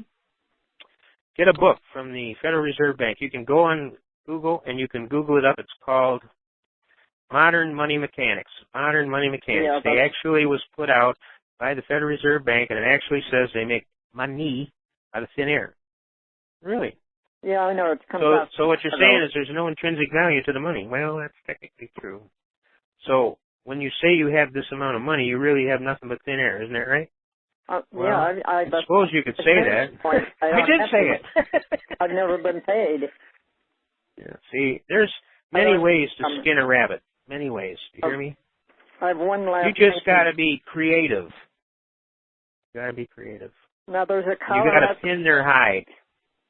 Are you lying to this court? Do you understand it's a felony? Do you understand the difference between telling truth and telling lies? Didn't you say I owed you XYZ amount of dollars? What's a dollar? What's a dollar? Gold and silver. It's certain silver, 371 grains fine. That's $1 of silver. Now, show me where I owe you all this silver. And if you're going to do that, I'm going to have to demand a jury trial because the value in controversy is over $20. You just said so. Now, you go get 22 silver dollars and you pay the damn jury fee with the 22 silver dollars. They aren't going to like that. I know somebody had tried that with foreclosure and they wouldn't take this 21. I had a woman save a $300,000 house doing that. She went to the damn coin dealer and she went right down to the sheriff's sale and she stood right there and she bid her 22 silver dollars and it shut down the whole sheriff's sale. And this big banker bit through an 1.5-inch thick cigar. You can't do that. He bit through the cigar. I just did it. Do your eyes deceive you? Maybe you need glasses. Yeah, I know somebody that tried it and it didn't work in another state. It works for me all the time. Well, I'll be glad. That lady got her house. She sold her house and moved to Florida. Sounds good to me. Because there's a Colorado case, and I can't find it, that showed that it was against 3 so-called IRS agents, and they proved that they weren't even had anything to do with the IRS. Bingo. And is the IRS an officer of the government, really? No. Well, no. They're a private corporation that operates out of Guam, Puerto Rico, and the Virgin Islands. They aren't even American. Well, they're foreign agents. And that was proved by Hal Dunn in a United States federal court here in Detroit, Michigan. Hal unfortunately passed this year, we're sorry to say. Okay. Hal proved clearly that they are not anything to do with the United States government. They're a private corporation, a collection. And I actually have gone to him and says, now, where in this letter do you put on here, we are a collection agent? Because by truth in lending law, they're supposed to put down that they're a collection agent. Well, one piece of paper on there that says we are a collection agency. Well, one of the points that I brought up in this case was that they were a collection agency and they should be under Title 15. Stop. I don't give them legal advice. I don't tell them nothing. I let them swim and sink by their own ass. Okay. I don't tell them nothing. If they don't have it on the document, I hit them for a violation of the Fair Debt Collection Act. Well, that's what Title 15 is. Title 15, 1692, G and I. And then I hit them for $1,000 for a phony letter that they sent that they are lawful. Gee, could I collect all their letters and get $1,000 each? Lawfully under Title 15, United States Code, Section 1692, parens G, you can. And then you have them validate the debt, and they got 30 days to do it, and if they don't do it, you default their ass, and then they got to leave you alone. They won't validate the debt within 30 days or 130 days. No, I know that they've tried that with the Colorado state tax, and they've sold the tax to a debt collector. And then I write them share something with you. Colorado has no right to tax nothing. Well, I know Title 31, 742 clearly says that they cannot tax obligations of the United States government. Title 12, Section 411 says the debt instruments are Federal Reserve notes. They can't even charge an interest on the Federal Reserve notes. They're in violation of Title 31, Section 742, which says, except as otherwise provided by law, all stocks, bonds, treasury notes, and any other obligations of the United States are exempt from state or municipal taxation. This exemption extends to every form of tax which would require the interest or the actual debt, the actual note, to be used in compilation of the tax. See Memphis Bank versus State of Tennessee. And without notifying me, they went to the state court and got a judgment. And then then you sue the state court because they didn't give you notice of what they were doing. That was a denial of due process. And then you sue the state court on handing out a fraudulent judgment. And then you turn around and look up the judge's oath of office and see if he even has one. If he doesn't have one, sue him for impersonating a judge and file criminal charges. That's a 20-year felony for impersonating a judge. You know, Are you starting to see how I work? Yeah, I cannot get. Yeah, I don't use that word. Can't is not a Ranger word. We never use can't. Can't, never done nothing. Just put that in your brain. Can't, never done nothing. Okay. So you just make up your mind. You're going to do it. Get the oath of office of the federal, You'll get the judge. Well, you ain't going to have one. You're not going to have an oath of office for a federal judge because he was appointed. Oh, okay. But we were talking about a state judge in Colorado. Yeah, I know, but that made me think about. You got to quit changing the subject so fast. I can't keep up that fast. Okay, me neither. But I think I'm pretty fast. Well, you're faster than I am. Anyway, okay. I'll give Angela. Get a phone number to Angela, and we will just have to sit down and mush this out somehow, some way. But you got to isolate your problems. Problem 1, problem 2, problem 3, and then we take it out each one step by step, slowly she turned, and then we get it done. Okay? Well, it's mostly the assessment, and 1 year they have me down for. There's no assessment. You just told me there was no assessment. Well, it's not on a Form 668B. No, I'm telling you, they didn't sign it properly. It's been forged because they don't have a power of attorney attached thereto and made part thereof by record. And when you go down, you're going to see that it's not signed by a GS-11 or above branch collection manager. Well, now you're going to see it signed by a revenue officer, and that's nothing but a G9. They don't exist in signing any assessments. Well, lawfully. They've gotten another person that has, and they've put in an assessment for all the years. Okay. And whose name did they put in? Was it different than the name that was put on there originally? Yes. Okay, where's the power of attorney, boys? I want to see a power of attorney for this signature. Somebody's forging somebody's signature here. That's a felony fraud. Fraud voids the most sacred contract. That's U.S. versus Peel 550-297. You don't have a cause of action for which you leave me granted. You keep spinning around. You're going to do 20 years. You're going to be sitting next to Jimmy Hoff of Going Fishing. Good, because I mean this has kept me awake and ruined my health for 3 years, and I want to. Well, we need to get this worked out. We need to tell these guys, leave me alone. I'll give you a fair warning. Just leave me alone. They've also taken. I'm going to bring somebody to deal with you, and you ain't going to like it. They've also been taking 80% of my retirement. Social Security, totally illegal. Title 42, no. Section 407, Chapter 7. You cannot touch Social Security. Not even a bankruptcy judge can touch Social Security unless he has your permission under 34(2) P1 and 2. If you didn't give them your permission to take your pension, they screwed up. It's not Social Security. Hey, what is it? It's the State Retirement Fund. Okay, well, are you familiar with the Pension Protection Act, House Resolution number 4? Signed by Debbie Stabenow and President. Well, they claim that I agreed to this, and I haven't been able to get the letter that says. No, you're not agreed to nothing. You tell them I don't agree, and if you touch it again, I'm going to sue your socks off. Don't touch my property without my express written consent. Fair warning. Okay.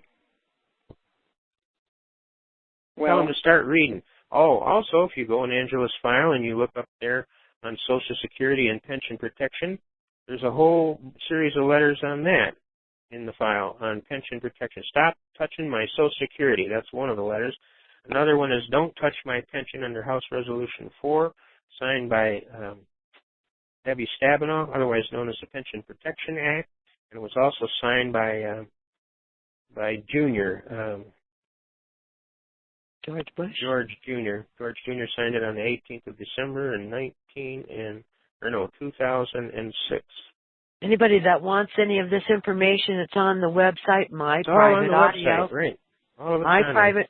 MyPrivateAudio.com. Just click on the guest speakers link and then click on Constitution Man, and that'll open up the page. They smoked my computer and ruined my email. And I haven't had the funds to fix it up yet again, but I'll get there again. I've just had so much money to pay in doctor's bills and medical and what have you. I haven't had time to do it. And you're talking about a minimum of to get a good computer, $800, $1,000. I got a family I got to feed and take care of. It's hard for me. It's hard. If you want a Dell computer, I'm one of their friends and family. I can get a discount. Well, that'd be very nice. Well, we'll see. Maybe we'll trade favors. A favor for a favor. Okay. Godfather, I need a favor. That's my godfather, Guido Sarducci. You know who Guido Sarducci was, right? Yep. Yeah. You can tell I'm a joker because that's. You want to know who one of my students was? It was Sam Giancano's grandson. Really? I know Sam. I know Sam real good. Yeah, Sam and I go way back. Yeah. All of those. You're gonna laugh. But when I first got out of the Army, you couldn't get a job because on my DD-214 they put ex-airborne ranger, trained to kill, an extremely dangerous man when provoked. And on the other hand, they had R-13, which is just like in that movie Red. You know, Red with Bruce Willis. Well, I'm the real guy. Okay. And when they pull me over and they see that Red 13 code, it's like, oh shit. And then I get about 8 cop cars pull behind me, you know. And then it's like, oh shit, we got a Red 13 here. What does that mean? And then it means retired extremely dangerous. Oh, jeez. When the government wanted stuff done, they sent me. I bailed out of aircraft at 28,000 feet, held my chute at 2,200, landed, set up, and took care of business.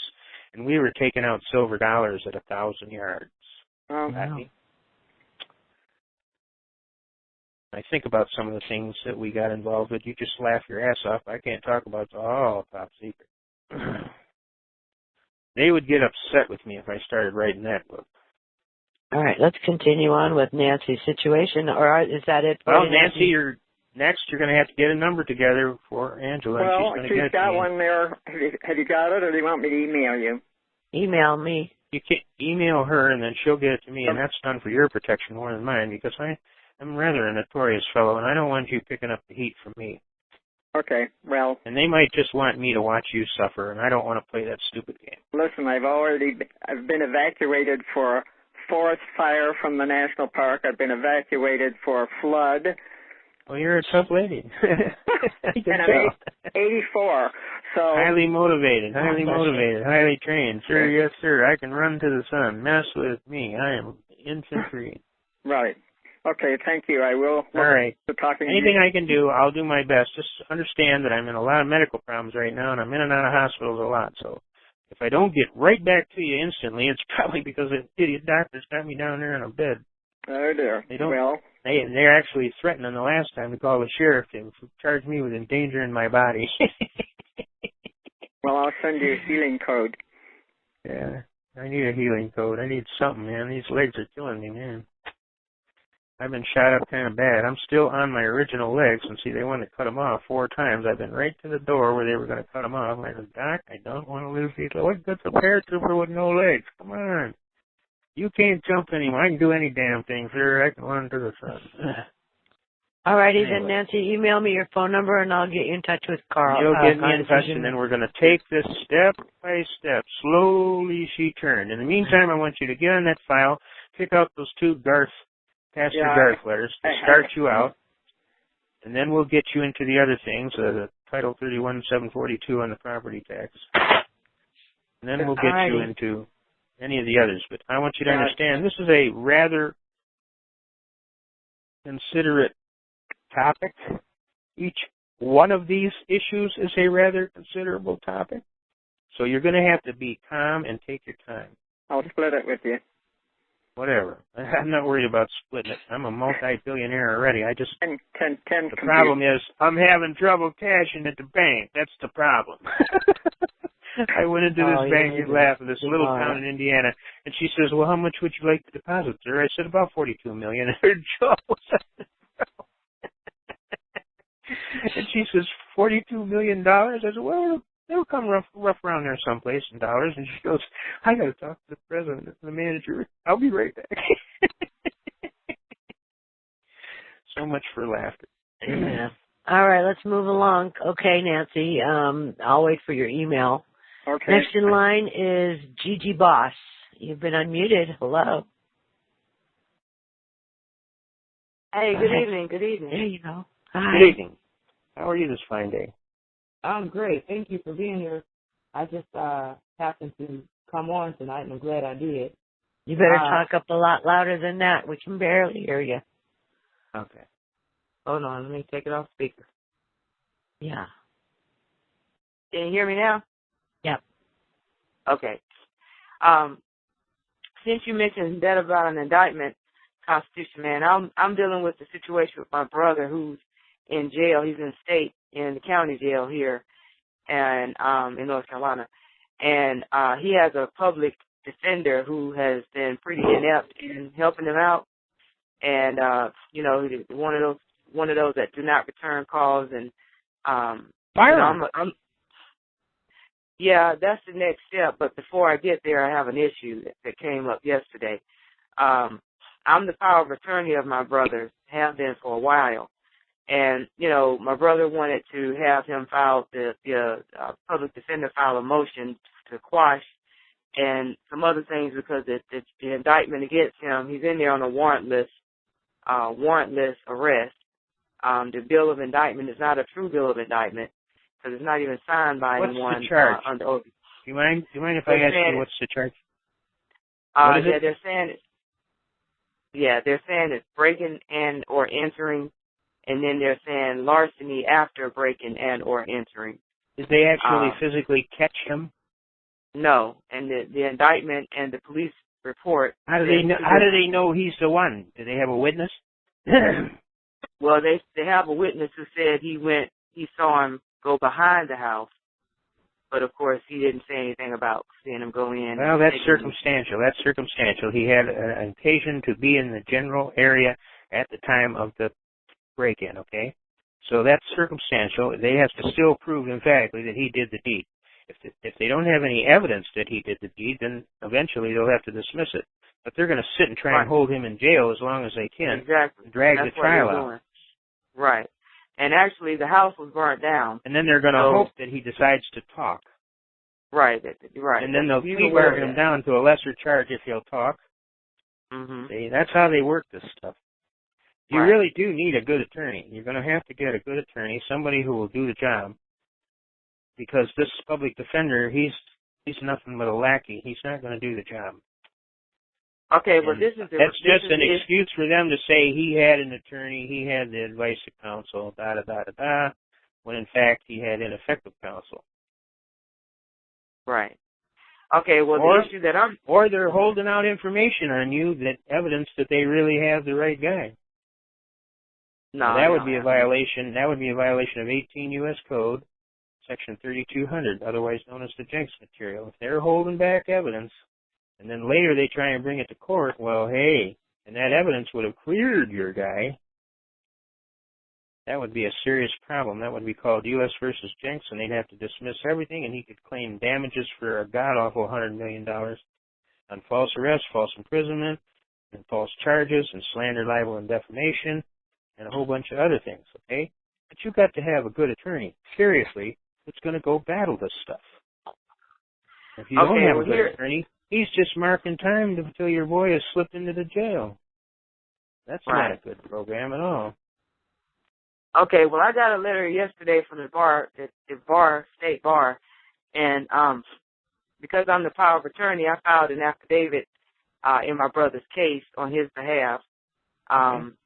And of course, yes, it was notarized and all that. And I sent the copy to the attorney, and of course, I sent the copy to my brother. Did you tell him he was removed? He was removed for irrevocable, or what is called the term is called irreconcilable differences. Yeah. Mm-hmm. Okay. Well, okay, but here's my services are no longer required, and he's dismissed as your brother's attorney for irreconcilable differences, and I make sure you file it with the court. Okay. All right. So here's the issue with that I have. The attorney wants. Understand, you're blocking the trial by doing that. You understand? And by blocking the trial, then you can't bring up the 180-day Speedy Trial Act because you created the block of the trial. Okay. So get an attorney right away and talk to when can you be on the case. I don't want my boy sitting there for 2 years waiting on a trial. Right. Okay. Can you hear me? Yeah, I hear you. Okay.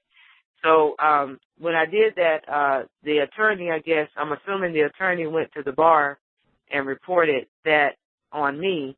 And so yesterday I got I received a letter from the bar basically saying that I'm practicing law without a license, or at least they're making an allegation. Don't even worry about it. I can get you off easy on that. First of all, you have a right to work, right? Isn't that state a right to work state, huh? Yeah. Now, here's the argument. It's real simple. Look, I'm an unfranchised common law free woman. I live entirely at the common law. I'm not a participant in any of your tontine schemes of limited liability on a joint venture for profit with an insurable interest. I'm just a regular Jane Doe living out here on the block. And my brother is without recourse. He needs help. And I can't find a serious attorney yet that's going to protect him to the best of my ability.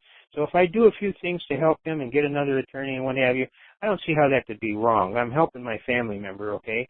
But just in case you want to pull some heavy horse manure, here's what I'm going to do. You bring these stupid charges, I'm going to hit you with Murdoch versus Pennsylvania 319 U.S. 105, which basically says, no state can convert a secured liberty or right into a privilege and then and there require me to have a license and a fee.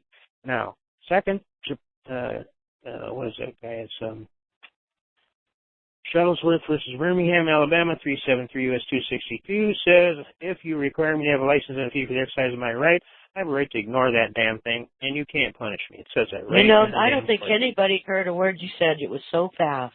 All right, let me start over. But by the way, you have this whole argument in your file. Okay, good. Thank you. You cannot convert a secured right or a privilege into a privilege and then and there require a license and a fee.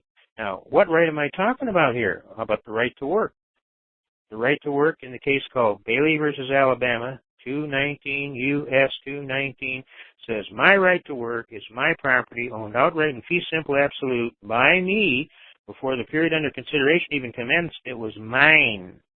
If you look at the preamble of your Constitution, it says these rights are written down to protect these rights undiminished to us and our posterity. That means for all time these rights are supposed to be here because they're from God. The state doesn't even come into it. Now, I have a right to work, and you're telling me I got to go get a license. I'm here to tell you I've relied on the counsel of 9 justices of the U.S. Supreme Court, pal, and I have a perfect defense to the element of willfulness. And that prosecutor standing over there, that's his burden to prove that I did willfully and knowingly avoid a known duty or task under the law with a moral certainty. And I'm here to tell you he couldn't prove that on the best day he ever lived, may it please the court. So therefore, Your Honor, I move for dismissal with prejudice, failure to state a cause of action upon which relief be granted, and be Michigan Court Rule 2.116, Friends C, Friends 8. And I would kind of like to collect my costs and fees for having to defend this patently fraudulent and complaint, and I want 3 times real and personal damages for the fraud done. And I said, thank you, Your Honor, for your valuable time. This happened in Oakland County, Michigan, before the Honorable David F. Breck, Chief Judge, who looked down and turned to the prosecutor and said, well, Mr. Prosecutor, would we venture a response? And the whole court was filled with lawyers watching me get hung. And they all busted out laughing. And the judge says, all right, I'll clear this courtroom. One more outburst, and you're all out in the hall. And then the prosecutor got up and he says, well, Your Honor, in light of the facts just presented to the court, we would have no other alternative but to issue a nolo prosequi, which means they will not prosecute you. And the judge said, good answer, because I don't think you're ready for this kid today. I think he'd go right through the middle of you like Grant went through Grant went through Richmond, and your tail feathers would be on fire. And everybody busted out laughing. And he says, you're free to go, son. And I walked down the hall there. And this old guy come up to me and he said, son, I've been an attorney for 52 years. That was one of the finest arguments I ever heard, shot from the hip. And I know they only gave you a minute to prepare, and I am just in awe of you, sir. You did a phenomenal job. And I know one damn thing, when you go home tonight and drop them drawers, they got to be made out of solid brass, because you just blew the hell out of the Bar Association. And you're our hero, and all these attorneys stood up and went, here, here, here, here.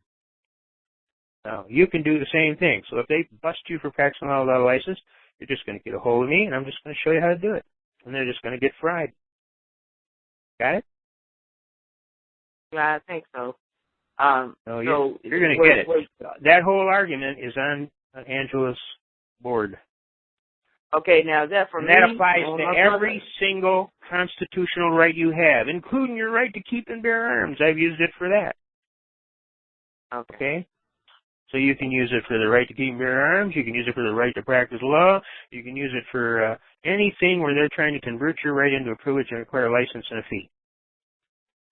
Okay. I'll go back and listen. Thank you so much. Right. God love you and keep you. And know this, that where there's a will, there's a way. Amen to that. Tell these crooked yahoos that we are the people. We are the people. You hear me? Yeah, we the people. We are the people. We are the people. We want you to fix it. We want you to fix it. Make sure you get that part in there. We want you to fix it. Thank you so much. Not to worry. God love you and keep you. Okay, anybody else? Press *8 if you have a question. Stand up, hook up. Let's go. Time waits for no man. You too. Nobody has their hand up at the moment, so you want to just go. Oh, nobody has their head up at the moment. Wait a minute. No, their hand. Gigi Boss, did you have another question? I put them all to sleep? Wait a minute. Did you have another question, Gigi Boss? Yeah, I do. Okay, go ahead. If I can get it in. Okay, my other question is, Angela, you remember when Rob Ryder came on and he did a series of calls with the acceptance of the deed? Yeah. Process. Yeah. Do you know of anyone who did all that? Because I did all mine, and I was just wondering if you knew of anyone else who, since that time, There's all kind of people that have done that. Yeah, it didn't do anything though. It didn't do anything though. They wouldn't let me do it I went to the whole thing here in LA at the county recorders. They wouldn't let me do it. Really? So, well, then they violated your rights. Did you happen to point up at that wall, that sign on the wall that says we do not give legal advice? Well, I said a lot of other things. That's what I do to them clerks when they do that. I just point to the wall and say, does that sign mean what it says? And they go, yes. And I says, and how come you're giving legal advice? Are you practicing law without a license? No, I would never do that. Okay, well then don't. Okay, the reason I asked was, after I did the process and they mailed the deed back to me, I noticed when I went on Zillow.com, I saw that my property was sold on that date, the same date they recorded the deed. That's a lie. I'm thinking, it was done in fraud. No, listen. Hold on, one at a time. Yeah. So what I was saying is, I was thinking, since I was in foreclosure, I was thinking, wow, they done sold my house and I didn't even know anything about it because they had it sold on the same date as the date that they I did the acceptance. But when I got the deed back and did you get any notice? Oh my God! Did you get any notice? Did you get any notice? No. Listen, that's not what I'm saying. Let her finish, okay? Go ahead, Gigi Boss. Okay, so what I was saying is, when I recorded the acceptance on that day, and they have to go through their system, I went to Zillow.com, and it said that the house was sold on that day. Now, I bought my house on January 4th of 2004. January 9th, 2004. But I recorded the acceptance on 12/11/11. And lo and behold, when I went there, it said that the house was purchased on 12/11/11 by me. And that was the same date that they recorded the acceptance of the deed. And, of course, since then I've gotten the deed back. Well, it looks to me like what they did is they accepted your claim. They accepted your claim and put your name on it. That's what it looks like to me. Yeah, because it's saying it was sold to me. You. So you're the owner. Right. So my question was, now if they try to foreclose, there's another deed in there, which is my new deed with my name. And then there's the deed that the warranty deed where we had to get the certified copy of the warranty deed and attach the notary authorization. Well, you told me it didn't work. It sounds to me like it worked fine. Right, but I'm saying if they try to come and foreclose on the old deed, the one that they have in their system that, these people trying to foreclose. And if you've done all this, what you just said, if you did all of what you just told me, they're not going to. Yeah. They're not going to waste their time. They're not going to waste their time because they're going to be in the middle of a multi-million-dollar quiet title action. Okay. They're not going to fool around. They're going to say, this one's too smart. We just got to let her go. And that's it. And write that one off. You understand, when these guys do these foreclosures, they also write you off for the loss on the debt, right? That goes right off of the top of their taxes. You see that?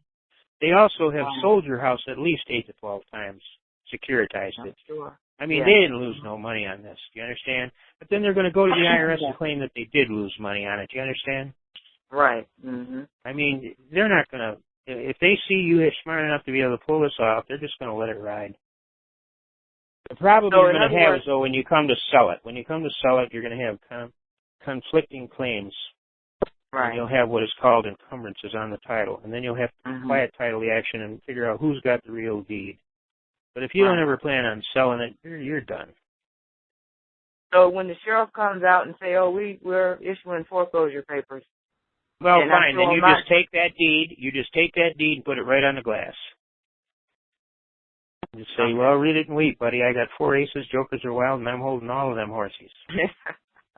Have a nice day." Will that be cash or charge? And do yourself a favor and don't potty on my grass. My dog hates that. All right. I just wanted to throw that out there. Thank you. Well, let's suppose it happened tomorrow and you weren't even prepared. What could you do to stop it? Run down to bankruptcy court, pay them $350, fill out the paperwork, and immediately there would be a hold on the sale. Right. Because there's an automatic Rule 62 stay. And then we could work it out with a lawsuit started, and then we'd file a multi-trillion-dollar lawsuit on them for a quiet title. Right. And all of a sudden that sheriff would be looking for another job. Okay. Amen. They'd accuse him of screwing this all up, and why couldn't he just do a simple thing like throw a little old lady out of her house? Hey, watch your mouth. I'm not watching my mouth because I know I've been down this road a million times. I did it 4 times last week, you know. So it's not like I don't know what I'm doing. I know what I'm doing, but in my position is it's called defend. I'm in the that's why I always tell people I'm Carl E. Miller on behalf of the defense. That's what I do. I defend. Right. So I got to come up with these ways to make sure people get their day to at least get a hearing on the damn thing. Right. Because they're violating people like you every damn day, and it's just damn disgusting. And judges should not be allowing it, but the judges are in on it because they're getting a cut of the take in their retirement funds. Right. Okay.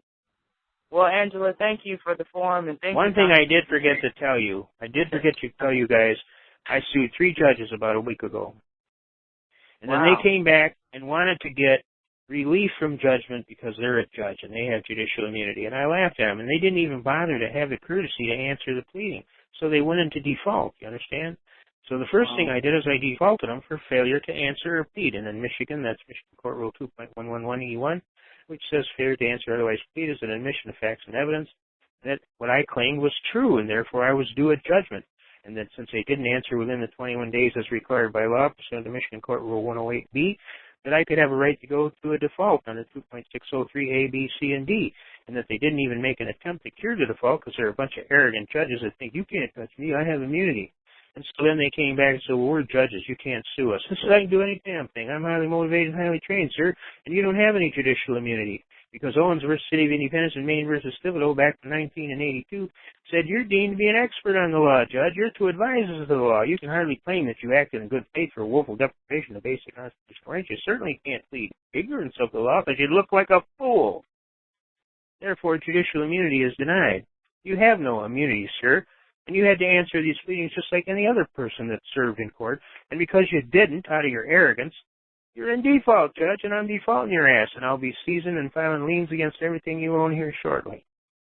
And they sat there, and their jaw was on the ground, and they couldn't believe it. And when we got to the federal court, and the federal judge says, he's right.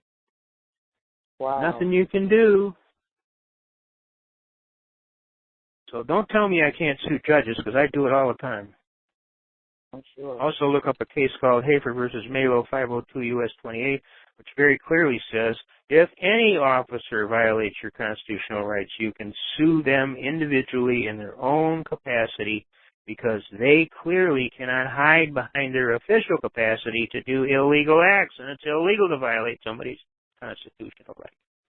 Those cases are all on Angela's wall. Okay? That's on myprivateaudio.com. That's it. You get on there and you'll find all of them cases. Owens versus City of Independence, Maine versus Thibodeau, Hafer versus Malo. So don't let these clowns tell you they have immunity. They got zipped. They got no immunity for breaking the law any more than anybody else does. Next thing you know, they'll be able to tell you they robbed the bank because they're a judge. Ridiculous. Well, the last time I talked to you, Constitution Man, was back in October of 2011. And you quoted the Thibodeau case and the City of Independence case to me then, and I used it in one of my court cases. They work, and they work. And you know that Owens drives his patrol car now is a Lincoln Continental. It's got right on the side door. This is Owens' patrol car. He's the chief of police in Independence, Missouri. Wow. And the lady who was a welfare lady who had 9 kids was coming from Pennsylvania, and she got a job offer to go up to Maine. Well, when she got there and they found out she had 9 kids, the job fell through. So then she had to go back on welfare. Well, then they accused her of hunting for the better state's welfare. So they denied her based on the fact that they accused her of welfare hunting to get the best rate. You know what I'm saying? She sued, got all the way to the Supreme Court. She don't need welfare anymore. She owns a whole bunch of stuff. Well, that's good. All right, Gigi, boss, is that it for you? Yeah, thank you. Thank you. Okay, thank you. Next in line is North Central New York. Go ahead. Did you have a question for Constitution Man? Yes, Angela, I do. Man, I love the moxie of this guy. You should see me in court. It's actually more fun in court. Wish we had video. Yeah, I was just going to say, I wish I had videos. First question would be to you, Angela. I have been out of the loop a little while. Basically, I haven't had the money for a cell phone and things to do conference calls and nor internet.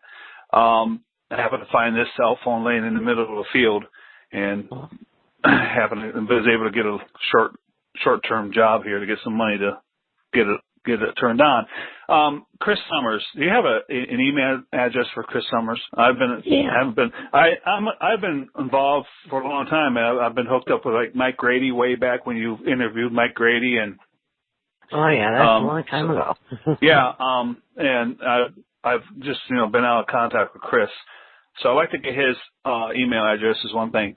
But Constitution Man, my situation is.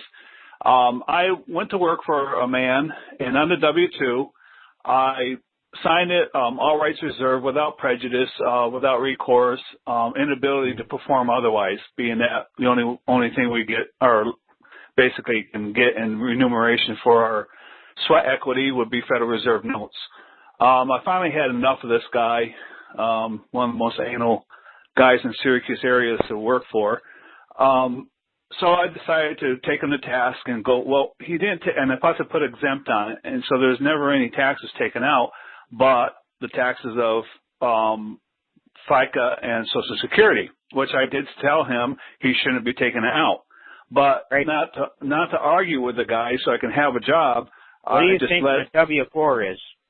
You know what a W-4 form is? It's permission to take it out. But I never put a W-4 form? I never put a Social Security number in, except for all zeros. Did you give him a W-4 form? A W-4 with all rights reserved and exempt. So exempt, exempt from taxation, exempt from anything. What they did is they called him up and told him write 0 on it. They do. IRS does stuff like that all the time. Excuse me, write 0 on what? The IRS will call some employer up and they'll tell him disregard his W-4 form. I don't care how many kids he's got, and write on there 0 and deduct from his paycheck as if it was 0. And so they take all kind of extra taxes out and send it into the IRS. It's done all the time. No. He never did any taxes. He just took the Social Security and Medicare out. FICA. Did he pay it? He paid that. He took it out from my pay. So therefore, if you check, he didn't pay it. No, he did. Well, no. The little secret. If they get caught doing that, it's a. Let's listen. Here, you talk. Okay. I listened. Now you listen. Okay. All right. Yeah. If you find out that he did take the money and didn't turn it in to the appropriate authorities, that is one of the worst things you can do, and that will get the IRS on you so bad you cannot believe. I helped the sheriff's deputy. He had 70 employees, and he'd been taking the taxes, and he didn't pay it in. He almost ended up doing 100 years in jail for that. They hate that. So one of the things I would do if I were you is I'd go check and see if he actually turned it in. He may not have. No, he did. Just one little guy, and you'll never do nothing about it anyway. And why should I send it in when you're not going to be around here much longer? And you see, no, he did. Because on the sure. W-2, when he sends me a W-2, it was reported on the W-2, even though there's no. All right. Well, it's on that. One of the ways I catch these guys is by lying. Well, the thing is I sent him several letters of affidavits and bill of ladings and stuff telling him that How long ago? This has been basically almost a 5-year since the time I started working. It's been about 2-3 years since I have quit working for him. How long ago? How long ago did I work for him, or I'm trying or to find out how old the claim is, whether or not you have a right to proceed further. Well, see, now There's that a is thing the called question. latches. I'm not sure whether statute of time is run out. That's what I'm trying to find out before we waste any more time, whether latches Right. is incurred. Latches is a species of action requiring reasonable intelligence and having the right to take an action prescribed by law, and having failed to timely proceed gives up the right to proceed. So I need to know, before we go further, whether or not you've given up the right to proceed. How long has it been since you sent your claims? Oh, since I sent the claims in, it's been about 2 years of a process. Well, you got one more year. One more year. Because now, have you threatened to sue this guy? I have, yes, you might say. I've entered it into the court. I've filed it into the court. But you the filed problem what is, into the court? What I did you file? I filed a petition to the court for basically for a what did I call it? Writ of replevin. Basically, demanding property be paid to you. Called a writ of replevin. I was looking for. I'm asking the court for a summary judgment, ex parte sort of summary judgment. Wait. Before we get all kind of fancy here, slow down. Yeah. You first have to file at least a preliminary complaint. Did you do that? Yes. Okay. Did they answer the complaint in a timely manner within 30 days? Oh no, I didn't file a. You talk about file the complaint. Come on, man. We got to get a story that we can sit on. A complaint in the court, or the complaint to the. Yeah, complaint to the court. Yes, I put it in the court. In the court. All right. What happened? What happened? Well, I'm not able. I haven't finished what I'm getting to.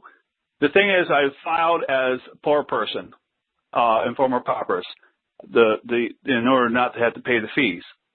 In my affidavit or whatever, my paperwork, I did state I reserved my right that if they needed more information, to please inform me about what it is that they would need in order to, process this. Can I ask you a question, sir?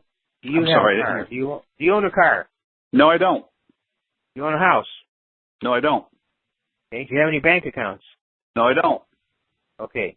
It's been my experience that when people file informal pauperis, they're trying to get over on a court, and almost always the court never wants to help you. Unless you're a prisoner in solitary confinement someplace and you have no visible means of support, no money coming in, no car, no house, no property. Other than that, they let you go hang. Basically, is what my experience has been over 50 years. If you file informal pauperis, they're not going to help you at all. When they sent back denying me that right or that petition, I sent them another. I actually put a motion in for appeals, but it was it shouldn't have been appeals. It should have been objection. And in my motion of objection, I wanted them to clarify, because apparently the document that I used to fill out, I filled out completely to the answers that they are looking for. Therefore, if I'm not to be found that way, then apparently the document is insufficient then. So I wanted to... I see this a whole lot. And then you told them you wanted to appeal it, right? Well, I sent a registered letter afterwards, because I said, I made a mistake, because I went to the court to ask, when am I going to hear back from the court? She says, well, you have to appeal it to your case for lack of progress, right? You have to appeal it to an appeals court. Well, I said, well, I'm only asking for clarification of why he made his determination, because the information I gave him. Huh? They're calling it an appeal. Well, I sent a letter then. And you didn't answer them back, and then when you didn't answer them back, they just put it on the back burner, and then after time rolled by... No, they never sent nothing. When I submitted it into the court, my motion for an appeals, but basically it was appeal for clarification. It wasn't an appeal of his determination. It was more for clarification. And I went to the court. I'm going to share a very important thing to you, very important, and this is real important. You're talking in English 1, and they're talking in English 5. And you're really not on the same wavelength, even though you think that you are. And you think that when you talked to them and told them what you wanted, they were going to do what you wanted. And they thought, in their way, this is how we're going to get rid of this case. We're just going to delay this out, screw this guy around, spin him around, confuse the hell out of him, and then we just won't do nothing. And then the time will go on the thing. And then what will happen is we'll just dismiss it for lack of progress. Now, you know how many times I see this in a year? And it's mainly inexperience, and it's mainly that you're trying too hard, and you don't have proper counsel to help you proceed. You thought Obviously, it was just a that's clarification. That's why I'm calling. They were thinking it was an appeal. Do you see that? Okay, but and then you didn't follow up on the wait a minute. appeal, and then they just shit-canned it. No, well, they told me I had to put the appeals to appeals court, and I sent a registered letter to the judge and explained to them that legalese, their statute codes and regulations of their rules that I have to follow are for them, and I don't have to jump through those hoops. I said I made a mistake, and I said I made a mistake, and therefore I'm correcting it and say this is an objection. It's not an appeal. It's an objection to your ruling. I would like you to give me further clarity of why you made your determination. That's all I'm asking. You know, you have a right to that. You do have a right to that. You can ask for a written opinion. You actually but they haven't replied. But it has to be timely. Timely means how soon after the court ruled did you actually get your papers in saying you wanted a clarification? Well, first I filed into the docket the appeals, motion of the appeals. How much time? Well, it's been within. I have 120 days on the number, the docket number. I have 100, and it was within the 120 days. Okay, all right. Well, that's important. You can understand why I would ask that question because these courts are forever. These clerks go to school to learn how to screw with pro se litigants. Okay, so my question, the reason I'm calling, I had to give you the history. My question is, what step do I take now? Since he's not replied to my letter. Well, how long ago was the 120 days now? Well, I think we might be almost past that or up to it now. Again, another 120 days? No, 120 days from the initial filing. When they sent back the notice saying that they denied me my application, they still docketed it and got me a docket number and said I have 120 days to pay $300 to do that. Pay the damage, to pay the judgment. To file for the filing fee, retaining the judge, and then for the clerk's fees. Did you file it? Did I pay the money? No, I don't have the money. All right, that's why I put in. That's why I put in 4 person. Are we past the 120 days? Are we past now the 120 days? I'm not sure. I'm not. I actually didn't count the time out from the point that I got the notice to exactly when the 120 days is. There are attorneys that hate I did this in October. I think it was started in October. Appeals. There are attorneys that hate filing appeals. You know why? Because of this kind of treatment and being bullshitted around and jacked with, and they play these rules. And an appellate attorney is a very special dude. For one, he has patience up the wazoo. For two, he meticulously plots everything carefully and keeps meticulous records and makes sure times and dates and all this stuff. And that's what it takes to be an appeal attorney. And most attorneys are too lazy to want to be that meticulous. You understand? So what happens is regular attorneys get burned out on doing appeals because they don't want to be jacked around like this all the time. And they don't want to have to be responsible and keep such meticulous records. And they don't want to have to hope that they don't screw this thing up. They miss a date getting it in just right. And so what they do is they only take, ambulance cases and stuff that's going to get them paid over the phone right away with the insurance company because they're lazy. You see? Now, you take a pro se litigant that's not even schooled in law and doesn't even understand what's going on, and you just quadruple the hazards of the case because they're going to tell him one thing and you're going to tell them another thing. And what we have here is a failure to communicate.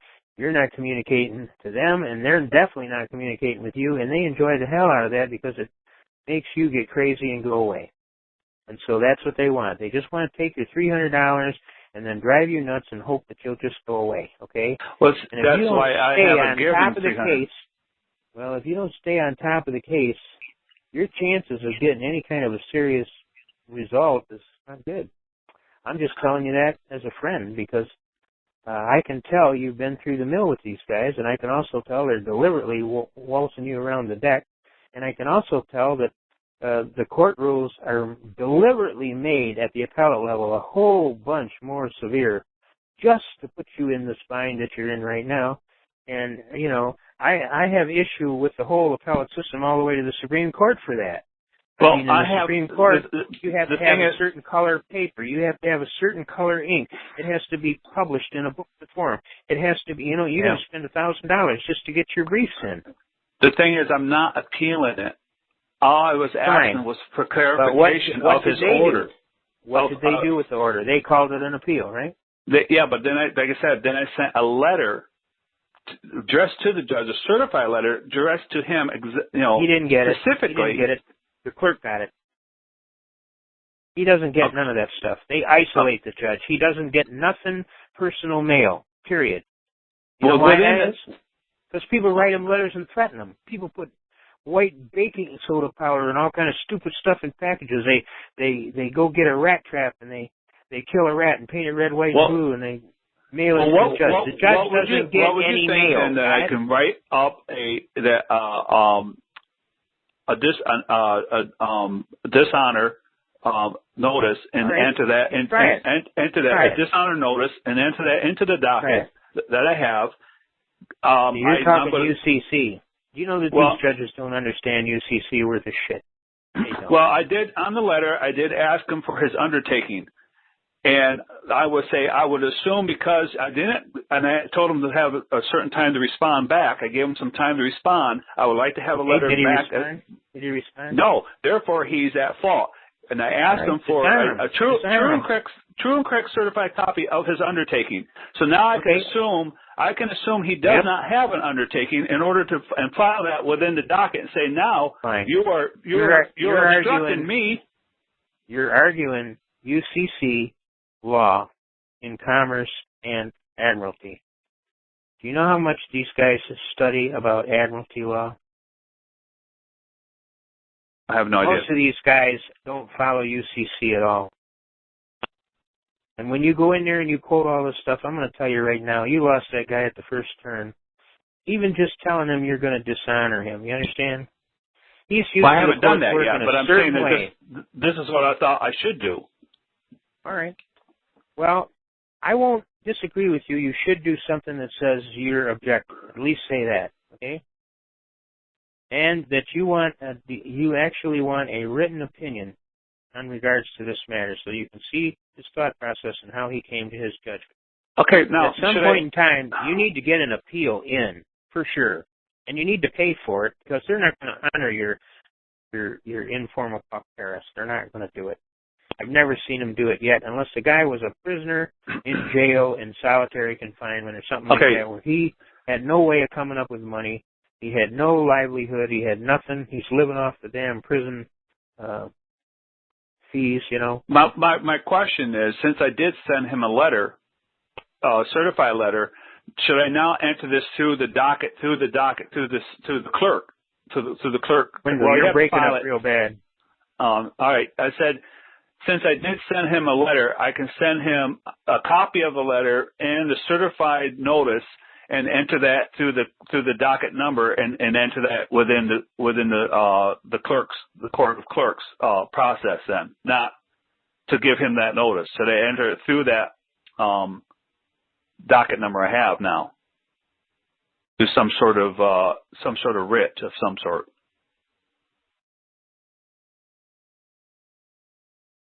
Hello? What happened?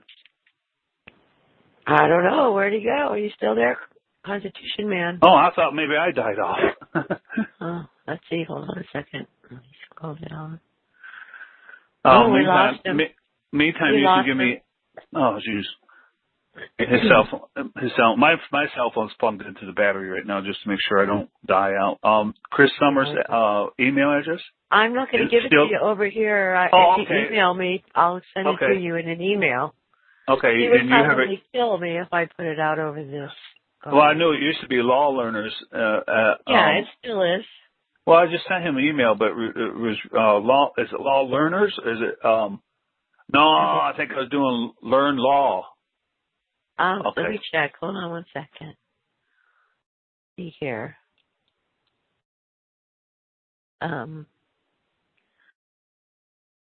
It's Learn Law. Learn Law. Well, I sent it out, and it comes back that it's rejected at net. Something.net. Net. Yeah. Well, I don't know what to tell you. That's what I have. Okay. Well, I'll try again, or else I will try to give you an. If you send me an email, I've got his. He's on my Skype. Right. I can send him a message through Skype.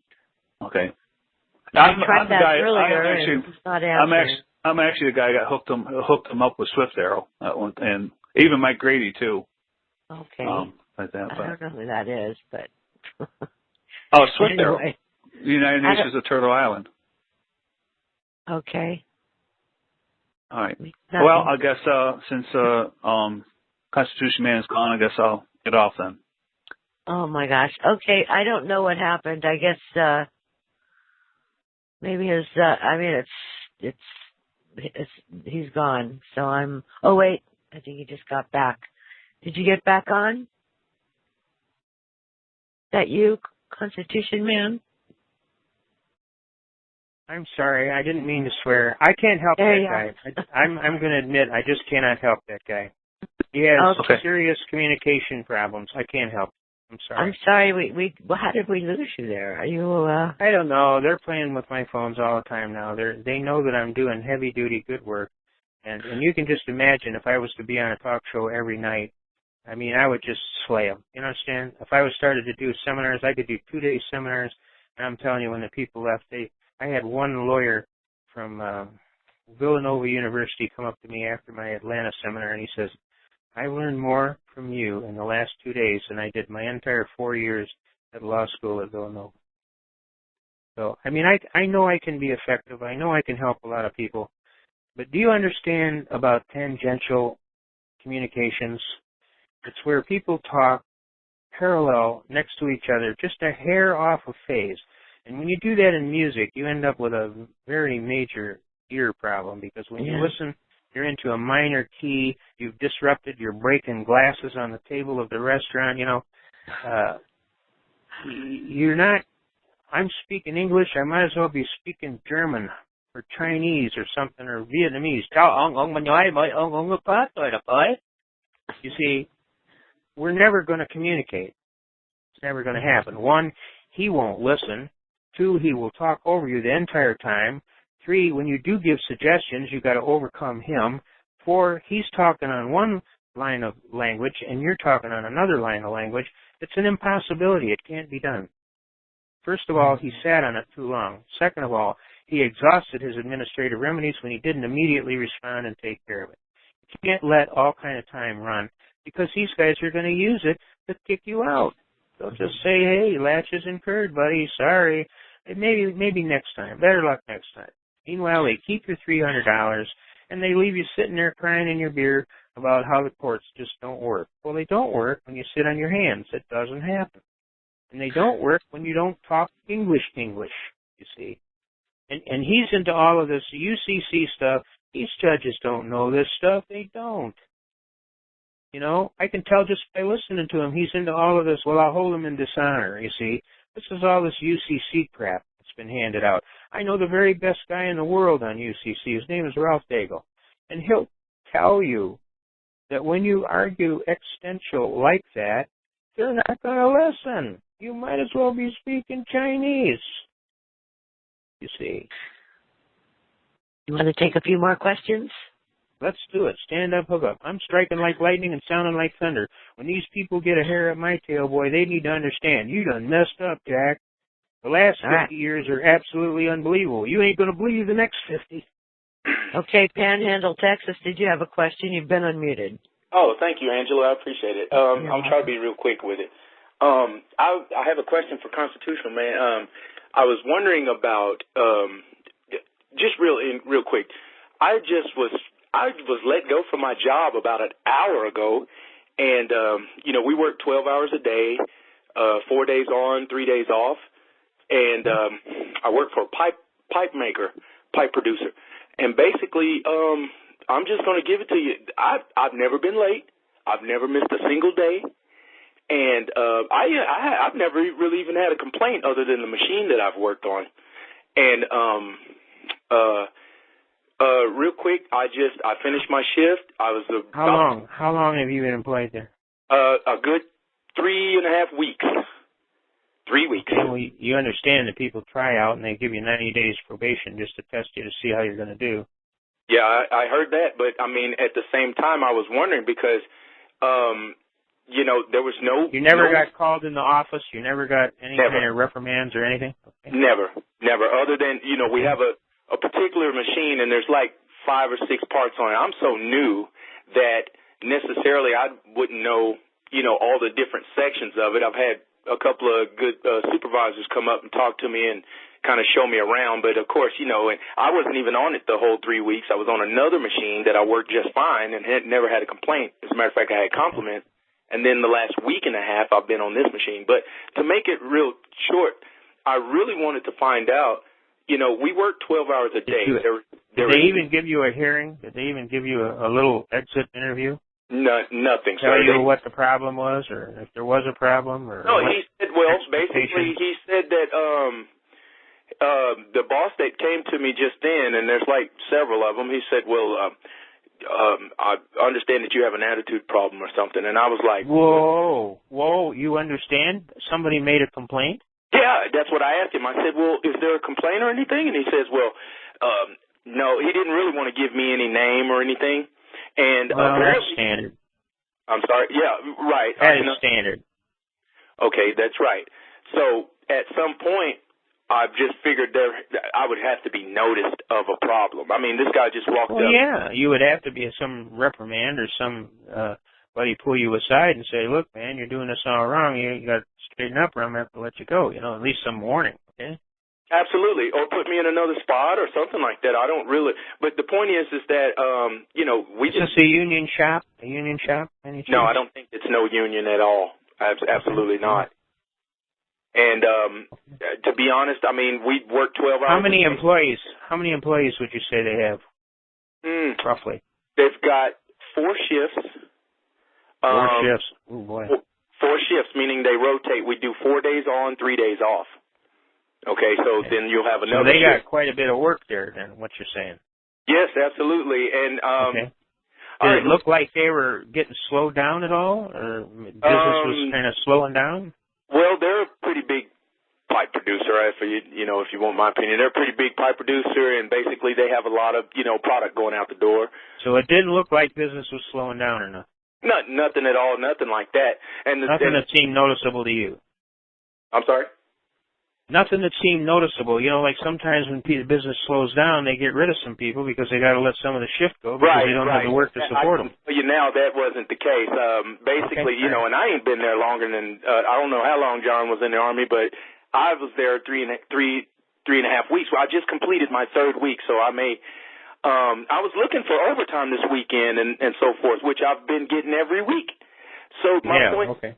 They haven't been really dissatisfied with you. They've allowed you to work overtime. No, right? not at all, because no one's come and said. Have you gotten any notice of whether any of the work you did was screwed up and had to be redone? You know, like I was going to explain about the machine. Basically, it's a long machine. It's a big pipe maker machine. It's got so many sensors and buttons and so forth on there. I ain't been on the machine a week and a half, and you know, I've had... Well, somebody has made a determination that you weren't going to work out, probably, due to the technical whatever have you. I don't know.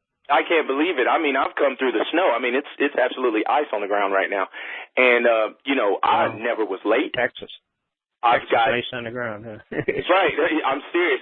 And you know what? There's 2 guys today, even, that left early, okay, on the shift. I don't know how long necessarily how long they've been there. I know one of them's been there less than 2 months. Everybody pretty much in the building is not. I think they got some kind of thing going with the little temp agency, and they'll send them out there and let me ask you a question. 80 of 90 days and then get rid of them. Do you belong to any weird church or any church that has unique None of that. Okay. Absolutely none of that. Prejudicial thing. Okay. And I don't have any. And that's another thing too. I wanted to see. Listen, you know, in the shop, there's an awful large number of Hispanics, okay? There's a bunch. And, I mean, like the majority. Do you speak Spanish? No, I do not. And they had my first 2 days on this particular machine that I was just let go from an hour and a half ago. Basically, these guys, they don't even speak very good English.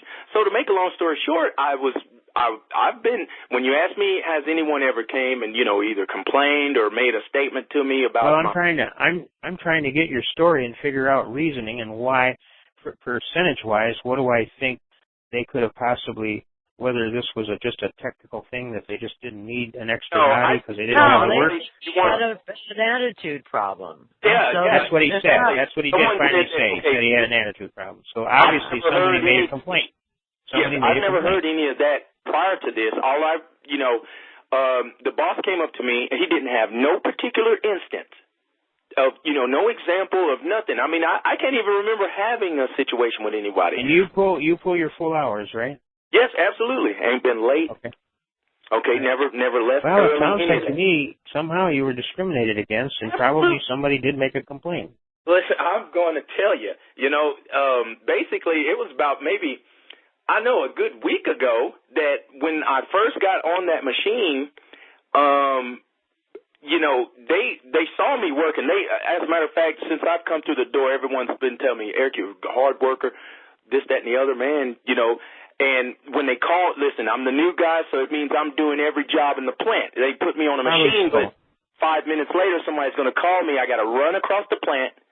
And I think, honestly, because I see other guys dragging their butt, I think that since I come through the door and I came with a little spunk, that it was like, oh, God, this guy's got a strong back. Come on, lift this pipe. Come on, let's go over here and do this. Let's go outside and do this. And then I still somehow am responsible for this machine that I'm not even looking at. And, somebody took offense is what happened.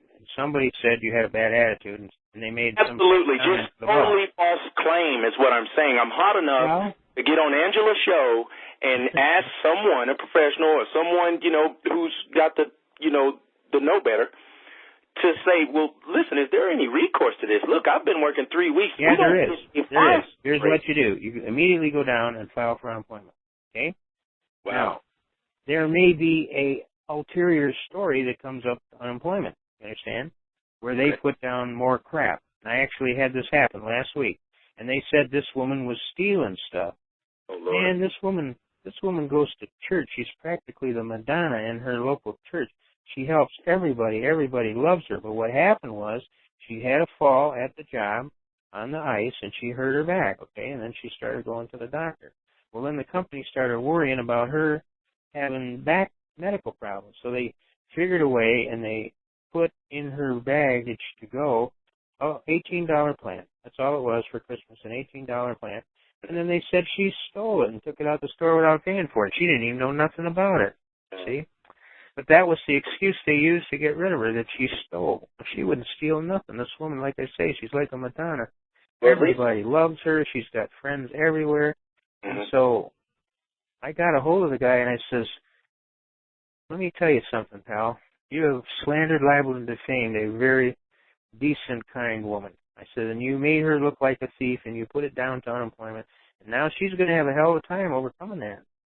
And I says, first of all, you people did a damn fool thing, but you don't know who her family is. Her family is the one that put the cement in all those homes out there at the end of 21 Mile and Gratiot by Selfridge Airfield. You understand? Cement, Italiano, capisce? Capo dei tutti capo. Her uncle is the chief judge of the local county circuit court. Got it? Wow. Her other uncle is Tony Zarelli that used to own the Spaghetti Palace. Got it?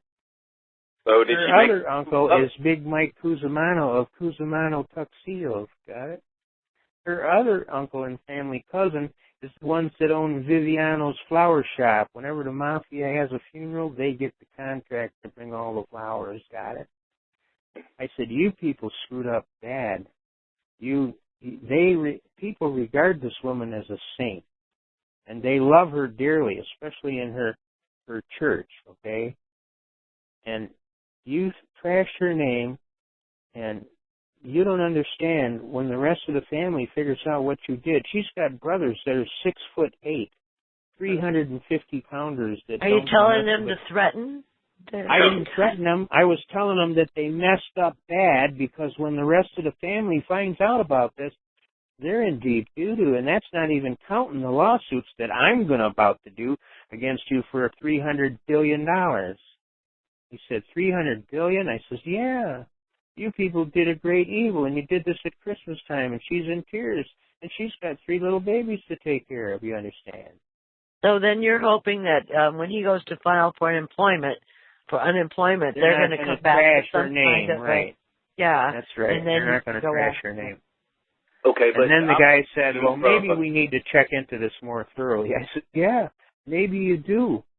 I recommend you check into it real thorough, and then you fix your mistake and apologize to her profusely, and hope to God you can settle out of court. Because if I get you down to federal court, I'm going to go for everything you got, pal."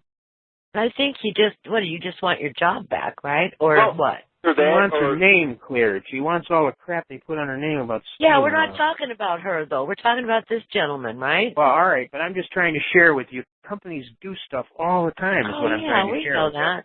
You know, I talked to an attorney. That's what I was going to ask you. Did you fall down on the job and hurt yourself? Not at all.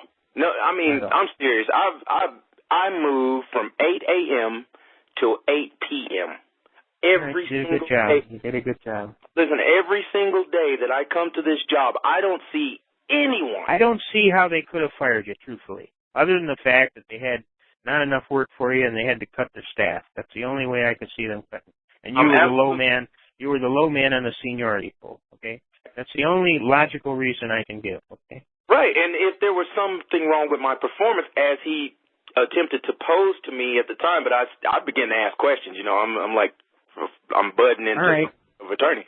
I started asking questions, and I was like, well, did someone make a claim against me or something? And he's like, well, I can't tell you all that. You know, we don't have. Can I ask you an honest question? How good did you get along personally with this guy? Did he appear to like you? Listen, at some point, apparently, the guy who fired me always came to me as a friend side. Always. But the immediate, he has, like, he's the... What, did he come to you and say, I'm sorry, we're going to have to let you go? Or, totally hey, dude, you're fired? What happened? Absolutely. Yeah. Angela, basically, he handed me my time card, which is like a temporary thing. They fill it out at the end of the week. And even last week, this didn't happen because they would always ask, hey, you want to do some overtime? And I've said yes every time. All right, let me ask you real quick here. When he came up to you, did he say, I'm sorry, I'm going to have to let you go? Not at all. Or did he say you're fired? No, he didn't say I was fired. He said we don't need you anymore, is what he said. And I said, well, I was like... that's possible. He might not have needed you. I don't know. I'm telling you now that basically it left a bad taste in my mouth. I just thought you're pissed off. I can understand that. You needed a job, and they fired you. You didn't have enough seniority. I don't know all the. He didn't have any seniority until he gets his 90 days in. Until you get your 90 days in, you're a temporary. Okay, absolutely. I can understand that. But see, here's the thing. I mean, shouldn't there be... Well, never mind about what there should be. What I'm saying to you is that I just worked for these people for the better parts of a month for 12 hours a day. You know, we don't have a break there. There's no scheduled break. You don't get... All right, let me ask... Well, there's part of your problem right there. These people are not following the codes because the codes require to have a break every so many hours. I don't need to know about that just one. For safety. I just talked to an attorney about a week ago because I was inquiring about it. Hey. Is this a small little town? Yes, it's a pretty small town. Come on, man. They got you and I know there's no secrets anywhere. That attorney must have contacted them somehow. No. It was an attorney here. Actually, the attorney was in California. I'm in Texas. Oh, all right. Okay. And as a matter of fact, it really wasn't directly about this company. It was a question that had to do with labor. You know, I've noticed after about a good week and a half there, I was like, dang, man, we're working 12 hours a day. And I mean, when I come at 8 o'clock in the morning, it's like, Eric. And I mean, and they're not just asking me, hey, come over here, take this. Somebody has made some type of communication between you, legal, and the idea that you're asking questions in a certain way that could threaten that company. I don't know. That's what it probably is, that somebody was talking to somebody and they opened their mouth or they overheard a conversation they shouldn't have overheard, and then they or they just didn't need you anymore. No, yeah, it could be that simple. That would be Angela's right. It could be that simple. Okay, let me complete a thought here. I'd be pissed off too. I was going to say that, Angela, that may be, that's what it would be plausible if I didn't already know better. I mean, it's like they send people to them, from the temporary agencies every week. This place is booming.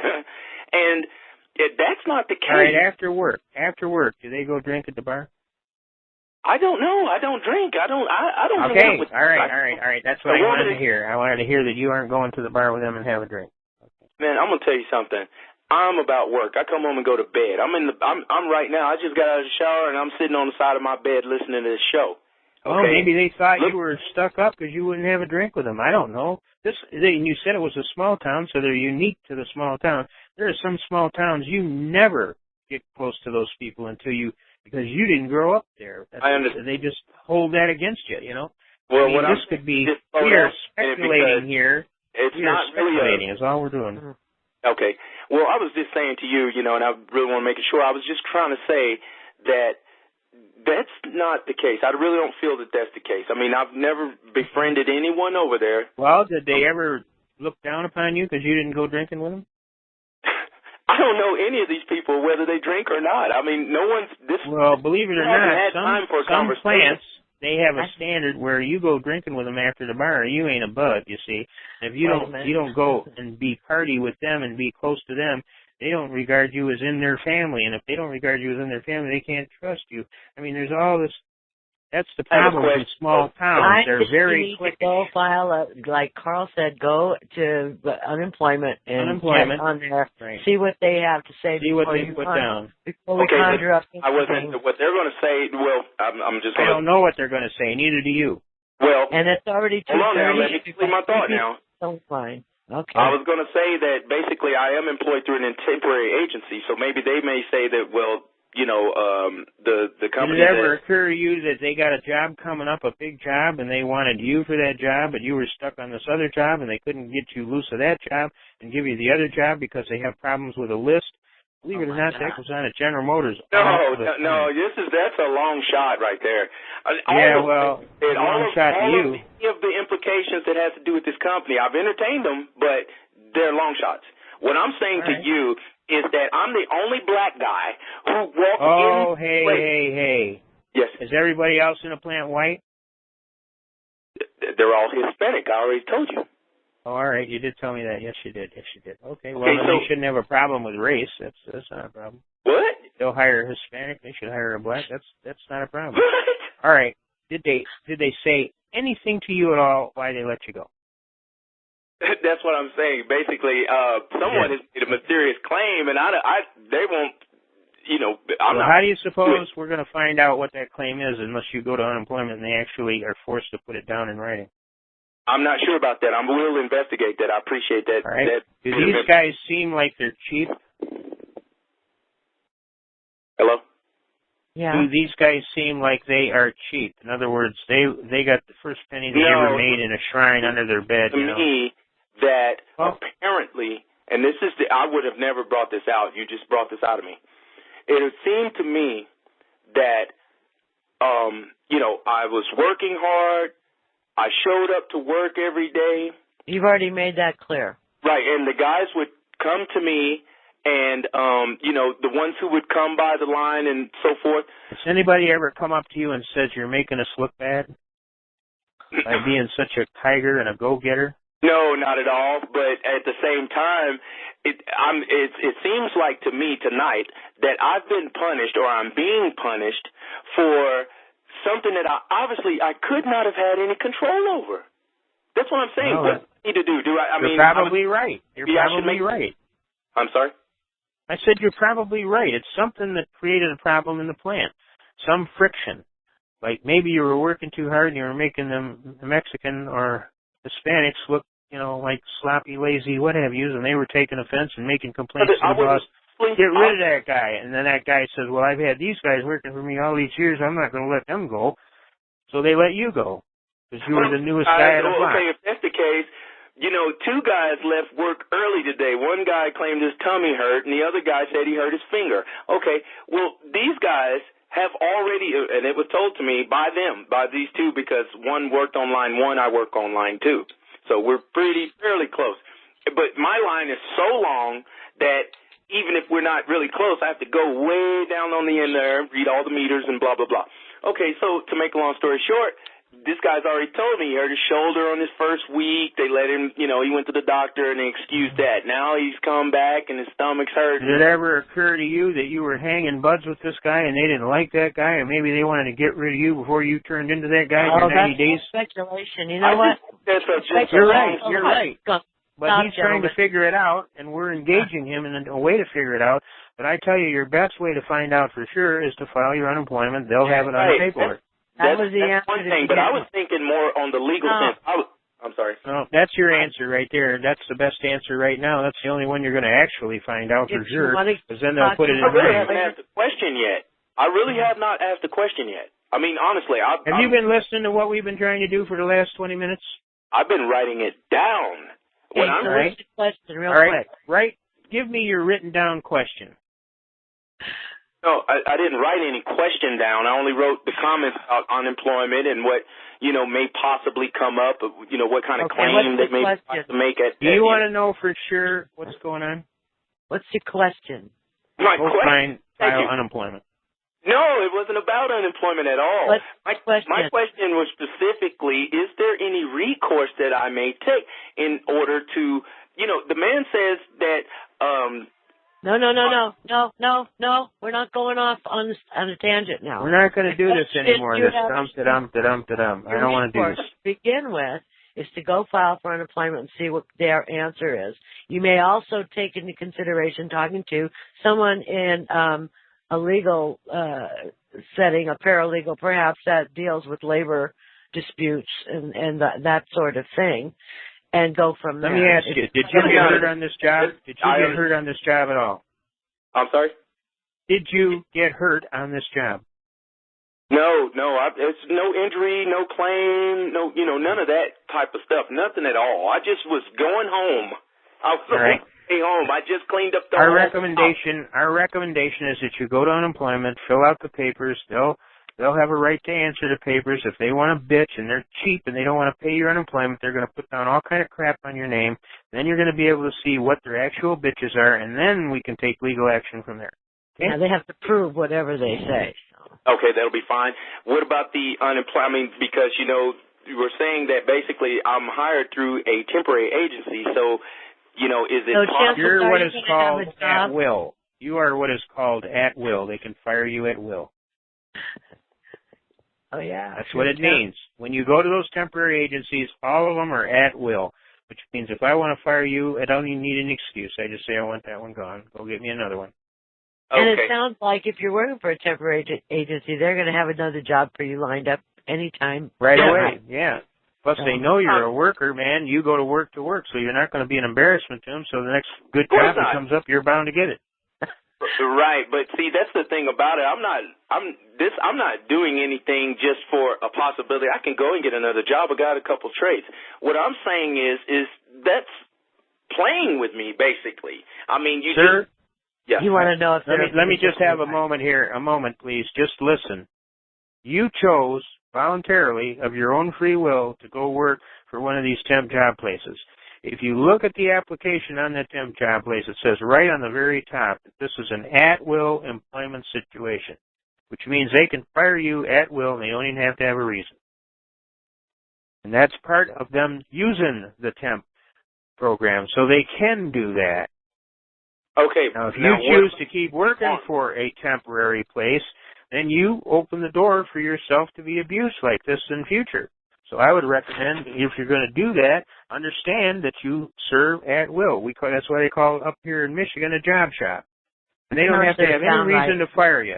Well, unless there's downright discrimination of some sort. That's what I'm... Well, you'd have to prove that, though. You'd have to show that. Okay, I'm sorry. It's after 2:30. I mean, we've gone 2 hours and 30 minutes, and okay, I still have right. several She's people got a on little boy she's got to take care of. So, I don't have a little boy. He's a big boy, all but right. we still have a couple of people on the line. I don't want to be here all night go over and over all the right, same thing. Yeah. This is what I was trying to tell you before. The same thing. You understand? All right. Traveler 1, did you have a question? Oh, yeah. I know you've been waiting a long time. I'm sorry. Go ahead. Well, right. I got this situation with a couple of deputies. I got them on audio tape of them discussing my plate and vehicle and VIN number at 6:30, and then I got stopped and arrested at 7:15. So I was wondering, what is the angle I got to go after these guys for doing this? Well, first of all, the plate is illegal. The plate is an encumbrance. You have a right to freely travel. You weren't driving, you were traveling. Pursuant to Shapiro versus Thompson, 394 U.S. 618, you have a right to travel the length, width, and breadth of your society without encumbrance. That's why they call it a free society. They infringed on your right to travel. The state cannot require you to have a license or pay a fee. Shapiro You were versus impinged. You are impinged, which means to stealthily steal your right. Okay? Shapiro versus who? Shapiro versus Thompson, 394 U.S. 618. No one can write that fast. 394 U.S. 618. Says the basic right to travel is such a basic right, it doesn't even need to be mentioned, that it's self-evident in a free society. The right to travel the length, width, and breadth of that society is a basic concomitant of what makes it a free society. Now, I'm exercising my right to travel. You're saying I'm driving. I wasn't driving. I was traveling. I'm not on any commercial venture for profit or hire on the road. I'm just traveling in my own conveyance down the road, minding my own damn business. They cannot require you to have a license or pay a fee for the exercise of a constitutional right. That's Murdoch versus Pennsylvania, 319 U.S. 105. And Shuttlesworth versus Birmingham, Alabama, 373 U.S. 262, says, I can ignore the license and engage in a right with impunity. Now, I understand they are told that they can violate you. Are you there? Yes. Go on her website wall. You're looking for Tom's driver's license. Got the whole argument in there. You just shut them down on all their claims and say they violated your rights. You were traveling. And they impinged on that right. Well, that's one way. The other is to go see the sheriff and say, is there some way we can work this out? And then just show them your Tom's driver's license with your name on it and put your picture in the upper right-hand corner and say, I had a right to travel and here's my traveling permit. And it's going to explain this whole legal argument. And it's all on Angela's wall there on her website. It's called Tom's What is it? Tom's license? Where's that? Travel. It's on your wall. I know I gave it to you. That Maine versus Thibodeau, Memphis Bank, Cohen's versus Virginia, Berger versus U.S. Road. Yep. All that stuff is Score, Broadside, Tom's license. Tom's license. Tom's constitutional license. There's constitutional law by CM. Taxation. How about the aspect of the viciousness of this whole thing that they did? If you don't have it, we'll get it to you, but I'm pretty sure you do. I gave you all that stuff. Yeah, but I didn't list everything on the page. You know, some of the stuff is big, and you can't just put everything on there because it uses up all the bandwidth. Yeah, you used up all of them. And the megabytes of space. Yep. But I will look for Tom's well, license. I know it's in your stuff because I know I sent it to you dozens of times. Okay, but the you have a gentleman right was to travel, asking, sir. The case is Shapiro versus Thompson, 394 U.S. 618. Now, that you recorded those officers, were they specifically talking about going after you? Yeah, I got the audio of them from their cruisers. Now, under Discovery, I asked for the communication between 6 o'clock and 8 o'clock. So it's You got it. Were you in the cruiser when this was done? No. Oh, you went and got the Discovery on it. Yeah. I see. Okay. And what did they say? They were going to go get you? Well, they didn't say that, but they were checking out the VIN number. I had a automobile advertisement plate on the back. So they investigated. Okay, Yeah, and they they called up, investigated. and then they found out your license was bogus, they said? Oh, yeah. And then they pulled you over. Well, they're wrong, because they can't require you to have a license, you see. Right. I understand that. But what about the fact that they investigated this? It was a setup. Well, they didn't investigate very well, did they? Or they'd have known that you had a right to travel, huh? Right. I agree. Maybe I should. I hate to say it, but these guys are out there, and they're trafficking in money, and you look like a good one they could pick on, and evidently they did pick on you, so now you're going to have to litigate and or argue your case through court, win the case, and then file for your damages.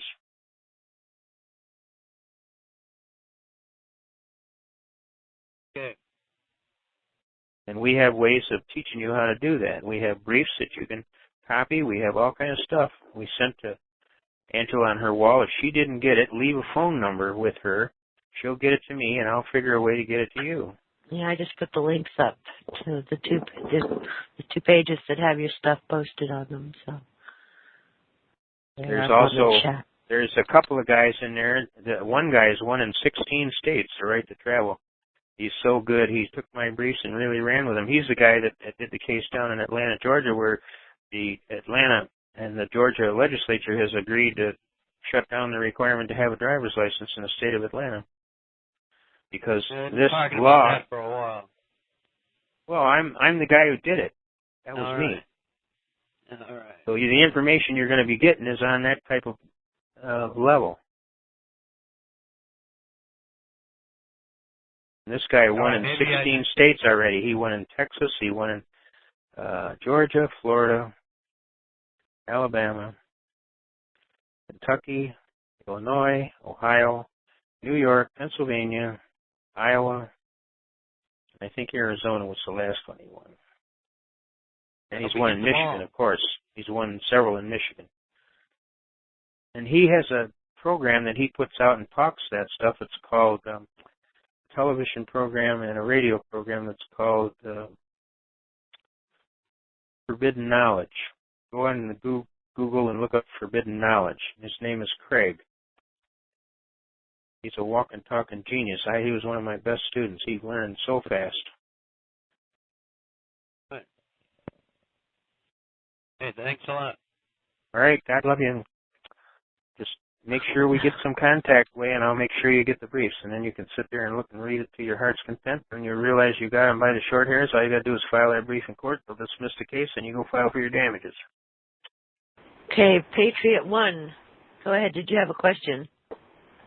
Yes, I did. Two questions, and it's just your thoughts and opinion, Carl. With the idea of in pauperis instead of in pauperis, couldn't you get equal protection under the laws and get your the things you need for appeal for free, just like a prosecutor gets it for free? Let me ask you a question. When you go down to Las Vegas and you walk into that casino, can you take your cards with you, or you got to play with their cards? You got to play with their cards. Okay. So if you want to go in and you want to play the game, right, you got to play with their cards, right? Well, it's kind of the same way in the court system.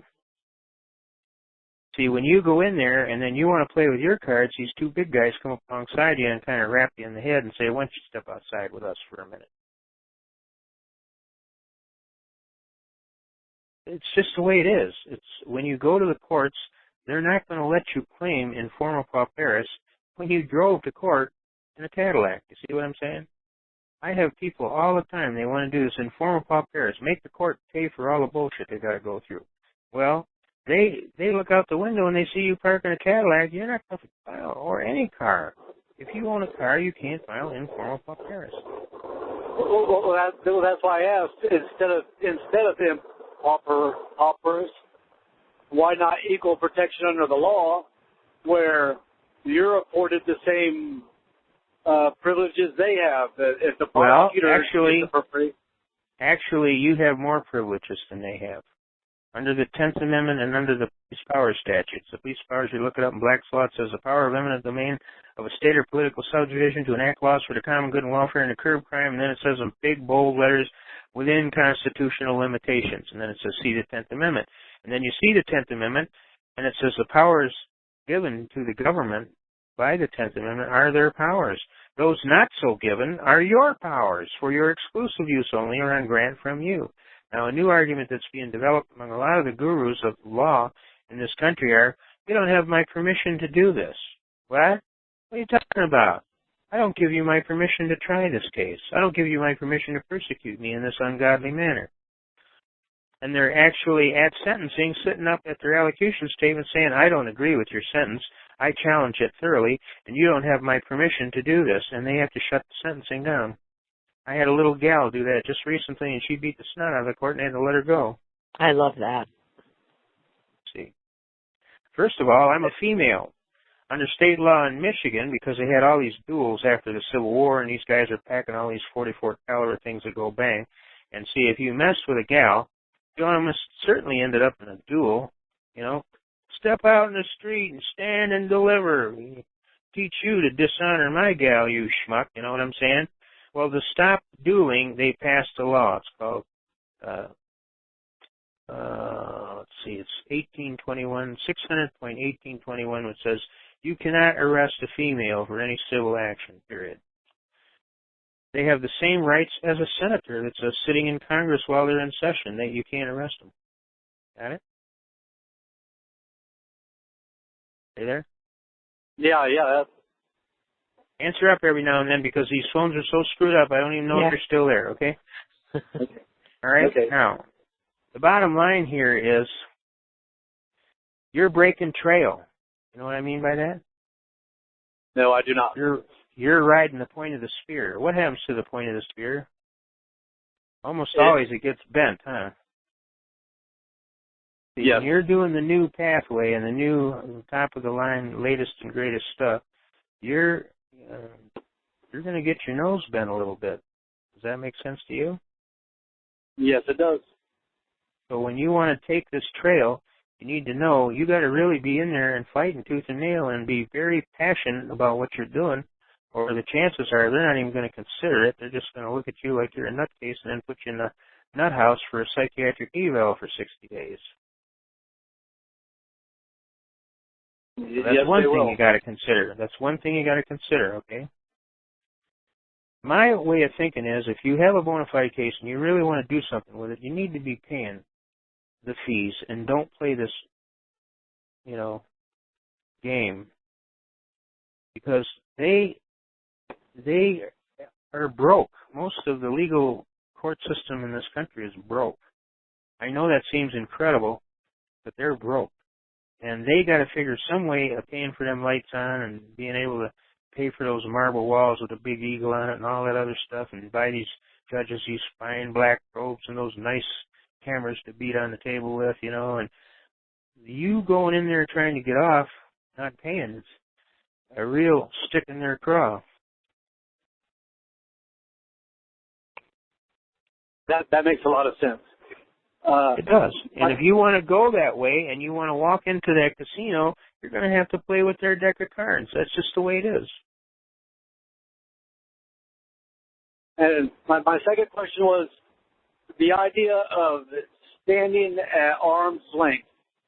Could you explain what that means, standing at arm's length before the court or an arm's length agreement? Well, here's what happens. I know a lot of guys that have tried that argument, and they won't come before the bar, and they sit there and they say, I'm refusing to come before the bar. I actually had a judge do this to my absolute amazement. He sent the bailiff out in the hallway and yelled for the guy. Well, the guy was standing right in front of him. But he sent the bailiff out in the hallway to yell for him.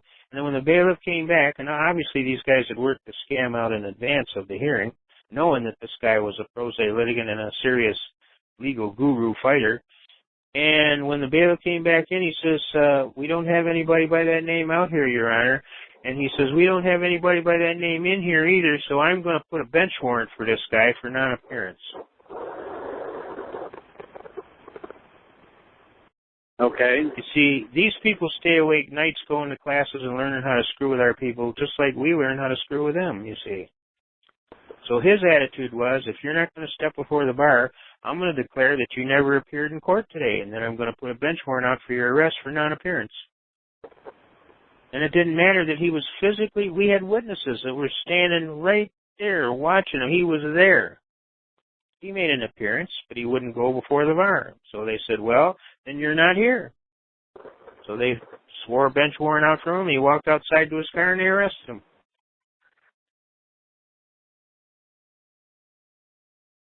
Are you seeing where we're going with this stuff? Now, one of the most beautiful things that's happening today is because of the people all standing up and doing this. We are the people, and we want you to do the right thing. Excuse my French. We want you to do the right thing, okay? Now, they've never seen the people stand together that voluminous at one time in their life. So they know now, hey, man, these people are in a high state of excitement.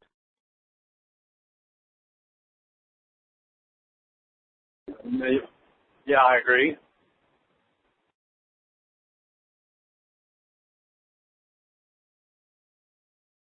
Did I lose connection? No. Did we lose you, Constitution Man? Oh, don't tell me. Good grief. Let me look. Hold on a second. Oh, yeah. Mamma mia. We lost him again. Good grief. All right, well, he'll come back on, I guess, if unless his battery's died out. I don't know. We're on 3 hours. How long does a cell phone battery usually last? I always keep mine plugged in. Let's see if he comes back. Because we still have 2 people in line. We have Nancy again, I believe, and then North Central New York again. So it's good to hear Carl, and but he knows it so well, and he goes through the posting so fast. I know it's hard to take it all in and retain any of it. I mean, I'm typing it in here as he's talking it. So well, he's just. I was going to say, if I was a judge, I'd say, case dismissed, Carl. Go on home. You talk too fast. You win. That's probably part of it. I'll bet that intimidates the hell out of them. But anyway, Constitution Man, are you coming back or what? I don't see him yet. He comes on in Southeast Michigan, and 1, 2, 3, 4. I'm heading his way. I'll be heading towards Toledo. I'll be there in 7, 8 hours. You truck driver? Yeah. Oh. I'm in Tennessee right now, but I'm going to bed in Toledo tonight. Wow, what kind of weather is it out there you're driving in? Well, right now it's dry. There's no snow on the ground. Of course, I'm south of Knoxville. Oh, okay. But I was in Indiana or Illinois last night. It took me 9 hours to go 180 miles. Wow. So, and that's just because the snow was blowing in my face. My wipers kept freezing up. Drag. Well, I don't know what to say. He's not here yet. Oh, there. Oh, Wait, let me check. Is that you, Carl? I'm here. Okay, good. I'm here. I'm here. Welcome back. Never say die. You can't stop a ranger. They're highly motivated. But they're playing with the phones. They're playing with the phones. And if you're coming to Toledo, you got to understand there's 2 feet of snow on the ground. Well, I'm glad you could hear us. Yeah. Yeah, Carl. The reason when you get up above Cincinnati, you're going to find there's snow everywhere. Oh yeah, I'm heading towards Toledo. I was telling Angela. Well, you got 2 feet of snow on the ground at Toledo. We got 3 foot at Detroit. Yeah, my daughter's up there in Detroit, and my boy's up there in Royal Oak. So. Okay, well, you're going to have all kind of snow, trust me. And the streets are going to be slick, so watch out. They'll have black ice on the expressways. Well, the reason I asked about... Take your time. The reason I asked about standing at arm's length is there's a gentleman, Randy Kelton, and he had a motion before the court, and the court denied his motion and was moving him to a jury trial. And he, with all due respect, Your Honor, or whatever his words were, that I can't move to jury trial. I'm standing at arm's length before this court, and I cannot be moved to jury trial. He's like stuck in between. Well, where the court. here's the problem with that. The problem with that is the judge actually may just be pissed and not want to fool with us anymore, and he'll just dismiss it. Okay, that has happened a bunch of times to me. Okay, if they get the idea that this is going to be a circus, or that they're going to look stupid, or they're going to get some smart guy in here and he's going to fry them, they'll just say, well, I'll tell you what, I'm going to dismiss the whole thing. And I say, you can't do that, Your Honor. I was going to the Supreme Court. Well, the Supreme Court's kind of busy this time of year, you understand. Or they will revoke your bond and arrest you. So you need to be careful when you're doing these things, because some of these judges have figured out, well, I'll just arrest him, and when he's ready to cooperate, we'll leave him in a cell until he's ready to cooperate, and then we'll bring him to trial. And you could sit down there for months, man. Yeah. You understand? It's best not to play games like that, because almost always they're going to figure a way to jam it to you. And then you're sitting in custody, you know? Yeah, and they all work together. They're not your friends. No, they're not your friends, and they won't help you. And if you need a dentist, which happened to me, I had an impacted wisdom tooth that had gotten infected, and I ended up having to pull the damn thing with 2 plastic spoons from a food service tray and a couple of packages of salt I packed with toilet tissue and salt to take care of the infection problem, okay? But I ended up having to pull my own tooth in the sink, in the jail, in solitary confinement. Then they finally got me to a dentist, and then he says, well, what did you do? I said, well, I didn't have no choice. I was obsessed. My face was out the size of a football. I had to do something, so I pulled it. Well, how'd you do that? And I showed him with 2 plastic spoons from a food service tray. One tip of one spoon on one side, one tip of spoon on the other side, and then you hit them both at the same time, and that tooth just popped right out. The hell you say? I said, I'm also an engineer. I build your finest cars. I'm the guy who designed your suspension system on your Grand Cherokee Jeep. That was me and Barry Alberts. I'm a serious engineer. But you packed it with salt to prevent the infection? Packed it with salt when the tooth popped out, washed it out real thoroughly, packed it with salt and some toilet paper from the toilet, and swelling all came down, everything was copacetic, and I just kept packing it with salt, and it just healed right up. Oh, but to have to do that under those kind of conditions and be in that much pain and then trying to get to a dentist and you're in solitary confinement, give me a break.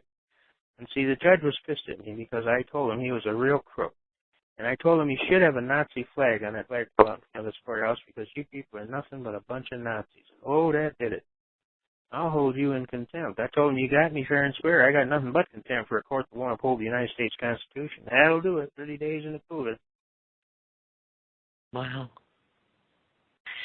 Okay, we've got a couple more people in line. All right, let's strike like lightning and sound like thunder, and then she's got to go because she's got a little boy to take care of. We can't let her mess up. He's not a little boy. He's a big boy. He's not a little boy? He's a big boy now? Yeah, he's 43 years old. Has it been that long? Oh, boy. Okay, well, he's probably a good 43. Yeah, 40. Well, the brain injury sort of keeps him very youthful, so in a way you're right. Well, keep playing with him and try and get one of these. I can get you a really good doctor. He's really good. And he goes down every year to work with these shaman priests and monks down in the jungles of South America, and he learns how to use the herbs and what have you of the forest. That's how he saved my legs, because I had gangrene in both legs. And he made a poultice for my legs, and it killed the gangrene, and then he proceeded to cut all the dead gangrene off, and then they poured maggots all over them. They put the legs in stockings out of that muslin stuff that you gals use for weddings and what have you, you know. And they made socks, and then they poured these were educated maggots from the University of Southern California Medical School, and they went down there and they ate all of that gangrene while I sat there and watched and looked. Oh, God. Oh, my God. Oh. That's the doctor that asked me when I got out where I was going. And I said, well, I'm going bear hunting with my Indian friends. And he says, well, I know one damn thing. And I said, what's that, Doc? He says, the bear will not be the meanest bastard in the woods. Oh, gosh. I'm yeah, sorry you got to go through that. I got to go through all that, and they cut all the skin off my legs from my ankle to my knee. And it's just now getting to heal. Just now it's closing off. All the wounds are closing off. Well, I'm glad you're healing. That's a wonderful thing. And I'm still a paratrooper, and I'm still on my legs. You got my drift? Yeah. It's a paratrooper. You want to take a couple more questions? And I can dance with all the beautiful girls. Do you want to take a couple more questions? Yeah, we can do that. I'm highly motivated and highly trained, and I'm wound up, and I want to send a message clear as a bell to the bad guys. You do not want me for another 50 years. Okay, North Central New York. The sun. Did you have a question, North Central New York? Oh yeah, Angela, I'm back again. I just wanted to clarify. A couple things. That the submission for the poor person's application to court, it was done basically sworn by a notary. Therefore, it's an affidavit. It doesn't matter. You know why it doesn't matter? Whose court is it? It's our court. It's our court. It's supposed to be your court. But whose court is it for real? Well, when I claim it under common law, it's my court. All right. Claim it under common law. Knock yourself out. But when it gets down to the Court of Appeals, whose court is it? But we are not talking about going to Court of Appeals. Well, you're not talking about real law. That's the problem. You don't have the experience to talk about the real law. You haven't been in it long enough to do this. You think you're going to go in and wave a bunch of fancy language from the UCC book that you learned No. 1-207, and they're just going to slam you. And I don't want to see them slam you, so I'm warning you. Don't go there. Can I clarify? I have never read any UCC stuff except for whatever I read on Howard Freeman. Of whatever read Howard Freeman. I mean Howard Griswold. Okay. Howard Freeman. Well, guess what? When you told me you were going to hit him with a dishonor, I already knew what you were doing. You were into Admiralty and Maritime, UCC, all that stuff. And those people don't even want to hear it. Did you hear me? I hear you. If you go into certain states, especially New York, Michigan, California, there was a guy at Heidelberg University, and he taught the theory that the citizen exists for the good of the state. And guess where most of his students settled? Where? New York, Michigan, and California. Now, do you want to know why those states are so socialist? That's why. Because they believe the citizen exists for the good of the state. And you're not going to change that mentality. And when you go down there and you want to change their game, they just get resentful. And they find ways to screw you. And the way they screw you is they drag you out, charge you a lot of fees, and then get you involved and just victimize the hell out of you. And that's not the way to win with these guys. The way to win is to blackmail them. The way to win is to show them they look stupid. The way to win is to actually entertain their thinking process that they're really good guys and that just out of reason they should give you a break. You want to go in there and you want to stand there and tell them, all kind of stuff, and they just don't want to hear it. So right away, and if you do too much, and I have done too much, I'm going to tell you honestly, I've done too much. They put you in a nut house and they check your bolts to see if they go in tight. Right. When you start mixing all kinds of processes, they'll recommend a psychiatric evaluation. I mean, they did it to me 6 times already. I'm an expert at it. You should see me. I just wipe the floor with their prosecutors and their damn psychiatrists. And then they you got room for one more question? Let's do it. Stand up, hook up. Thank you for your interest, but you're not going to win, okay? North and West Colorado. Is that Nancy again? Oh, yeah, it is. I thought I lost your email, but I did send one to you. I found we lost a bunch of stuff here. They're playing with the phones tonight. Send me an email. I'll look for it. One of these days. When I lived in Carl, did you want me to just send her your phone number or what? Yeah. Send me a phone number that I can contact her and walk her step by step through all this stuff and make sure that she's covered, okay? I'm looking at your we have email to right be, now. I have to be able to relate to her and tell her real stuff. I don't tell people half a story and then let them go try it just to test my legal pet theories and hope they somehow waddle through. I don't like to do that. I like people to know that when I tell you stuff, it's the real stuff. I've tested thoroughly over 50 years. Right. Now, tell that guy that he calls back again, when you get 50 years in, then you can argue with me. Well, I appreciate it, and I thank you. And when I lived in Chicago about 35 years ago, they had a pharmacy on Michigan Avenue that sold live leeches. I just Yeah.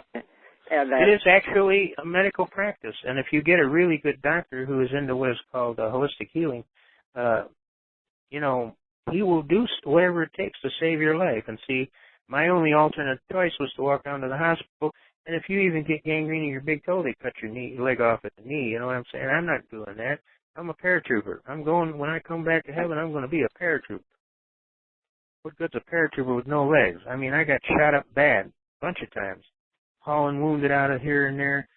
I'll never forget these Marines, and they were totally surrounded and on fire, the LZ, and their own pilots told them, hell no, we ain't coming down there. What are you, nuts? That's a hot LZ. And we went down there and we pulled them Marines out, and I got shot, Hey, I didn't even realize I got shot until I got to the hospital. And then the one pilot got shot in the neck. I did a tracheotomy on him with a pocket knife and a Parker T-ball gyre, and the other guy, he got shot in the groin, and we ripped our T-shirts off and shoved them in his crotch and did a cross tourniquet with our belts. We flew him sitting on the console of the aircraft, flying with the controls backwards, getting it stabilized, putting it on automatic pilot. We got the pilots out in the back, did a tracheotomy on the one. The other guy, we did a cross tourniquet.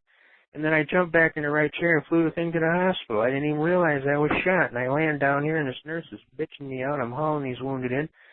And she says, Sergeant, what are you doing with that sidearm on? This is a hospital. That's against the Geneva Convention. And I was bloody head to toe, and I turned to her and I said, Ma'am, we're having a flash and blue light special today. Maybe you noticed. I appreciate it. You jumped right on it. We'd like to think you got these guys back here in time to save their life.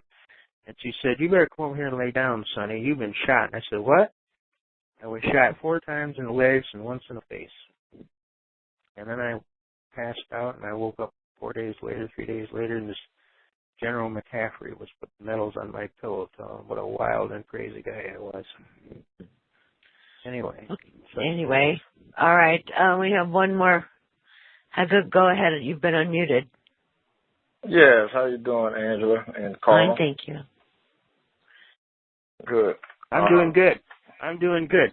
To quote a very famous American today, I'm feeling super fantastic. Yeah, that's good, and thank you for serving. You know who I'm talking about? No. TNT Dinar Tony. Oh, I'm feeling super fantastic. And I want you people to go out there and get on them Twitters and smoke their ass. I want to be number 1 again tomorrow. Yes, Carl. I got a little story I want to tell you about veterans, because I'm a 100% disabled vet, but I didn't serve any wartime, and I wish I had. I really wish I would have went in the military when you was in there and learned something about the Constitution. Well, they had a special program. I'll be honest with you. At first, we were pissed. We got picked, me and Sergeant Crouch, and I thought I was getting assigned to a dirty detail, to be honest with you. And I told the Sergeant Major, I said, I got 2 aircraft in the hangar, Sergeant Major, and I mean, we're going to Cambodia next week, and I don't want to miss out on it. I got to get them suckers out of the hangar. If I leave them in the hangar, they'll take my radios, they'll take my seats, they'll take everything, put on another aircraft just to get it out. I said, I don't want to have to rebuild my whole aircraft and be in there for 6 months. You tell them, asshole, I don't want them touching a screw on that damn aircraft. You just leave it alone. Now, can't you get another command sergeant, another command staff senior non-commissioned officer to go down on this detail? He said, Sergeant, you're in the United States Army. You got your orders, and I don't want to hear no bullshit. I said, yeah, Top, I'm sorry. Top never talked to me like that, ever. I was one of his best guys. He didn't talk to me like that. I said, well, it must be important, Top, or you wouldn't have brought it up. He says, believe me, fellas, you've been picked for something real special. I said, fine, Top, whatever you say. Just go down and tell them assholes don't touch nothing on my aircraft or I'll cut them. You know what I'm saying? And so we said, you put your best shit on, go down there, and remember, you represent the cab. You make sure you're the best by test. I said, sir, yes, sir. And I went down to the meeting, and I looked, and all these guys were strapped, man. They were all boots shine, gig line straight, you know, uniforms clean, pressed, starched, you know. And I says, whoa, I says, this is something special. Something's going on here. We're probably being selected for that special group that's going to go crashing into North Vietnam to get our POWs out, and they're picking the best guys. Because me and Sergeant Crouch were regarded as the best guys in the flight platoon, gunners and crew chiefs, you know what I'm saying? And so I said, let's just stay calm and see where this is going. And then this colonel came in and he handed out constitutions to everybody, and he started teaching class on the Constitution and what this project was about and what the Army was doing, and that this was happening all over the service, Army, Navy, Marines, and Air Force, that General MacArthur had set this up, that they would pick their best guys and they'd put them in special classes. And you see, General MacArthur didn't trust the people in Washington, especially around the Battle of Inchon. He didn't trust them at all. And he thought they were selling us out. And so he didn't tell them any of his plans to even do Inchon because he didn't want them to tell the communists. And so he set up this program throughout the entire military, and I'm a product of that Project Blue Book. And he says, you gentlemen are going to leave the military services, and when you do, we want you to understand you're just going to be kind of like babysitters a little bit, and whenever anybody crashes or screws with America, you're going to kind of step forward and let them understand they made a big mistake. Yeah, sure. And you had to be able to know your Constitution and rattle it off like Article 6, Paragraph 2, the Constitution and the laws and pursuance thereof, and the treaties made or which shall be made under the authority of the United States shall be the supreme law of the land. The judges in every state shall be bound thereby. Anything in conflict or repugnancy to the Constitution is null and void of law. The opinion of the court, Justice John Marshall, 1803. Anything in conflict or repugnancy to the law of the Constitution is null and void of law, bears no power to enforce, no obligation to obey. It reports to settle if it never existed. Unconstitutionality dates from the enactment, not from the date so branded open court of law. It operates as a mere fiction, a nullity in fact of law. It's really hard to understand you when you talk that fast. I'm sorry, all your but words I mean, run together. I'm sorry, but I mean to let you know they really made us know our stuff. Right. You had to know your stuff, and you had to be sharp as a tack, and you had to be loyal, true blue. And when we came back to the head shed, the sergeant major was grinning from ear to ear because he knew he sent his best two guys and that we wouldn't disappoint him. And he said, well, boys, how did you like it? And I said, it was very informative, Sergeant Major. And he says, are you mad that you went? And I said, no, sir. And I said, that taught me a whole hell of a lot of stuff. I'm very, very thankful. Thank you. I mean, I thought we were going on some dirty detail while our birds were in the hangar. We wouldn't get done in time to go to Cambodia next week. He says, not to worry, I made sure they didn't touch a screw on your aircraft. I said, well, thank you very much. I appreciate that. And sure enough, that Monday we went to Cambodia. I got shot down. Okay. And then I got back on another helicopter after I got shot down and went back out again and got shot down. I mean, they regarded me, I'm telling you, they gave me such a, they gave me respect. They really did. They really knew I was a serious soldier. They definitely did. Well, you're not just a serious soldier. You're a successful soldier to come out and still have a good frame of mind and still be able to fight for your country and outside of the military. As a civilian, and I think when I give my word, I mean it. When I give my word, right? Well, let me ask you this question. I'm studying the Fair Debt Collection Practices Act under a few different conference calls, and I'm getting ready to fight my fourth foreclosure. I just filed a bankruptcy, but I also want to file a federal lawsuit, and from what I've been hearing from people is that when you go into court and as a pro se and to knock these attorneys down, you have to stop them from to say, and because they're not sworn in, and so if they are not sworn in and they are debt collectors and not creditors, and so how can you hold them to just debt collector information and not be able to use creditors' information? Well, look on the paperwork. Look on the paperwork. If they're a debt collector, they're supposed to say so on the bottom of the paperwork. Right. Yeah. Right. I understand that, but how can if they don't say so, the penalty is they give up their case. Right. Okay. Well, the question is, how do you stop them from using creditors' documents such as promissory notes, deeds of trust, and stuff like that when they have no knowledge of it?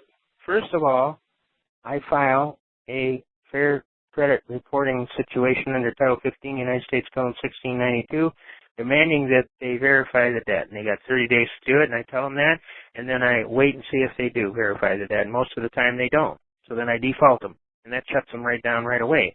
Then if they do verify the debt and they bring all this crap in, the first thing I shut down is their foreclosure sale, because technically it's in direct violation of the Federal TARP Act, Obama's Federal TARP Act, okay? They promised and took money in consideration of helping people stay in their home. Didn't they do that? Well, guess what? That's a violation of the Fair Debt Collection Act, so they can't hold that foreclosure. It's illegal. All foreclosures are illegal because they're in direct violation of the TARP Act. I got documents from a sheriff's own attorney telling him he can't do foreclosures because it's in direct violation of the TARP Act, telling him that he can be sued if he proceeds to do a foreclosure, violate the TARP Act, that he can be held accountable and in contempt of court. I shut down the sheriff's sale. I shut down the sheriff's sale totally as fraud. Okay? Can you spell that? And the next thing I do, what is this? Can you spell that? The TARP Act you said? Can I spell it? Yeah, what the TARP Act? Shutting it down. Yeah. The TARP Act, T-A-R-P Act, A-C-T. It's a federal law. Obama gave these bankers all kind of money if they'll honor the TARP Act, which is to help people stay in their homes. They're duty bound to try and work out some modification to help them stay in their home. And they don't do it. As a matter of fact, they get bonuses for not doing it. Okay, well, in my case, they have been sending me out letters.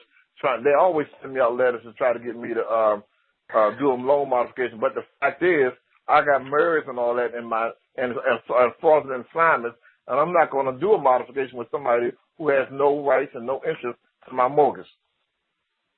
Okay, well, you have a right to do that, but you're missing a golden opportunity to fight them. Because the TARP Act is real law. They are bound by it, and it says they can't have their foreclosure without doing the TARP Act provision, and they're not doing the TARP Act proviso, so they're violating the TARP Act, which is a felony. And the bottom line is a sheriff can actually be sued for violating the TARP Act. I've got the Wayne County Sheriff here in Detroit swearing out in front of God and everybody on February the 4th, 2008, he's not holding those sheriff sales no more because he don't want to be in violation of the TARP Act. Well, if it's good in Wayne County, it's good in all other 83 counties in Michigan and every county in the United States. And I handed that in evidence as exhibit number 10, and it's got a big sheriff's star right in the middle of it.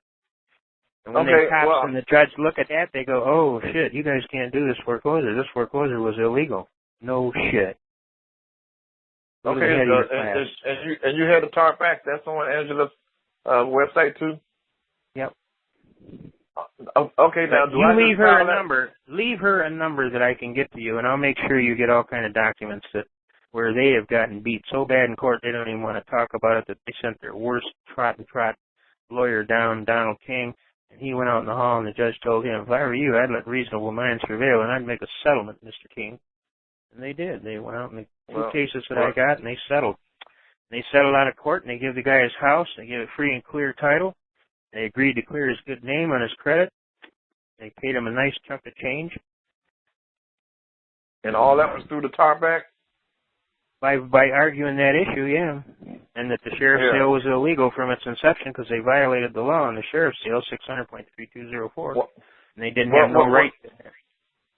Right. Well, let me ask you this. Now, if I didn't do a loan modification with them, I refuse to do a loan modification with them, can I still use the TARP Act? Well, you know, if you aren't going to play ball, how do you get the game started? Well, I mean, yeah. You want to use the argument, but you don't want to play ball. Did you even sit down with them and have a meeting with them? Duty bound under the law, they're required to give you at least one face-to-face meeting. Did you know that? And if they don't do that, that's a violation of the TARP Act. Well, I'm going to do that when I file my district lawsuit. But all right, well, then file your lawsuit, because they can't do a foreclosure if there's a lawsuit ongoing. Well, I already have a bankruptcy filed to have. That's only temporary. You only got about a 6 month stay there, and then they'll lift the stay and just go right anyway. You got to have a lawsuit, and it's got to be for millions of dollars. Right. I have a paralegal working on a lawsuit now, but I don't know how to do one for. I don't know how to do one for millions of dollars. And I hope you can give me that information. You know, because give your phone number. Give your phone number to Angela, and she'll make sure I get it. Okay. Yeah, I sure will. We'll work something out. Okay. In the meantime, you need to understand the clock is ticking, and the time waits for no man.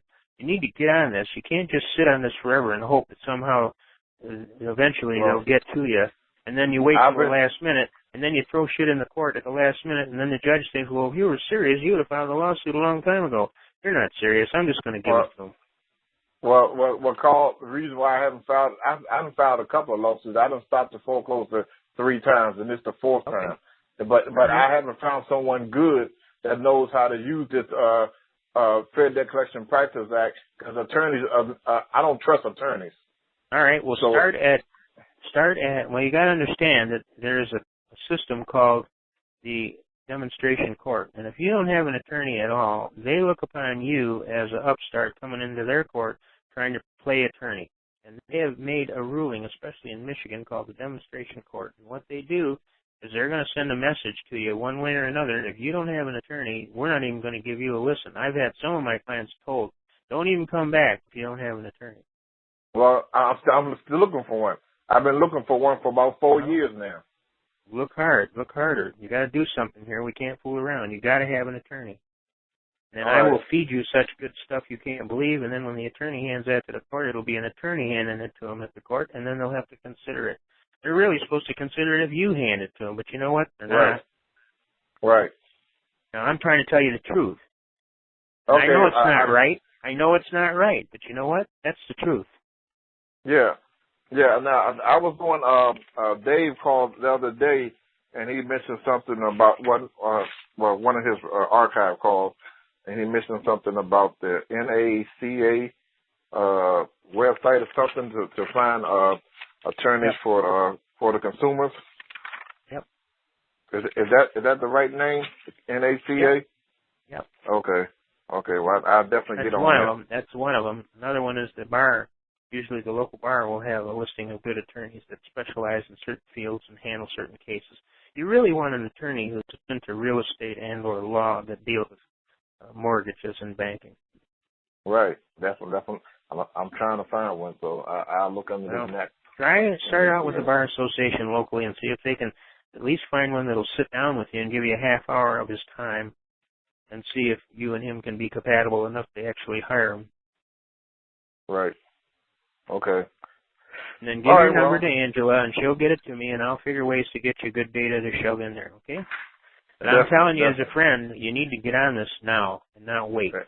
I'm trying to. I've been listening to calls all day long. People that wait to the end almost always lose. No, I'm not going to wait to the end. I'm trying to think of the name of that lawyer. He's got a website. It's on WordPress. And he has a listing of lawyers that do nothing but that type of stuff. That's the guy in Florida, I think. I think I know who you're talking about. The guy in Florida that has all the success. No, you're talking about Wiedner, right? Matt Wiedner.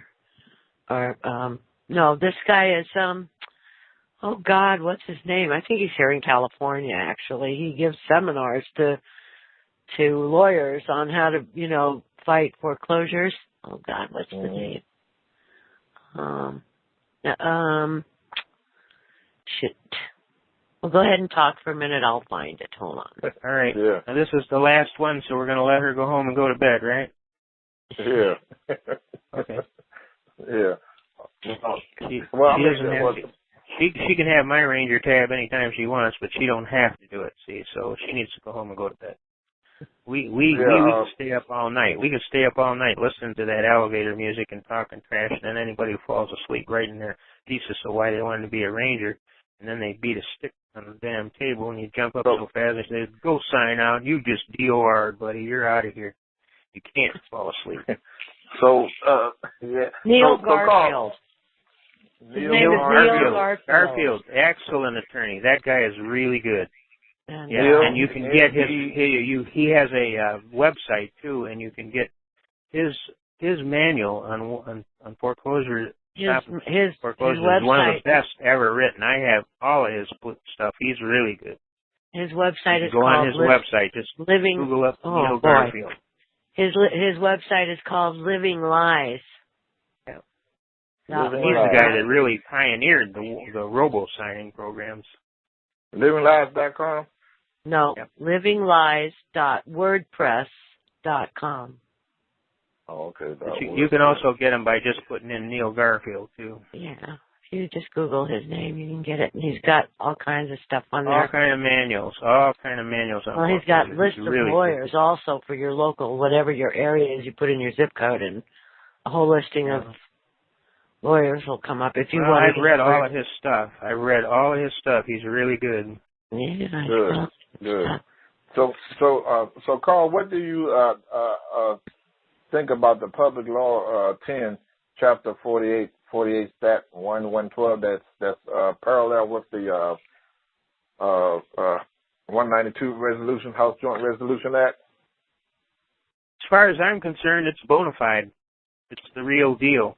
I got the one out of the real record thanks to a lovely little librarian at the University of Michigan Law Library, and I went in there one day and she said, when they got rid of that book, I kind of thought there was some underlying reason. So I microfished the whole book. I said, God bless your sweet little tail. I said, I need a copy of that House Joint Resolution 192, June 5th, 1933. And she said, have it for you in a minute. And she went right in the back. I gave her 2 dozen roses. Thank you, Jesus. I've been looking for that thing for 15 years. Every law library in the country, that book is missing. That's the history of the 73rd Congress. So all the bankers cannot do a proof of claim if you have this law in your complaint, right?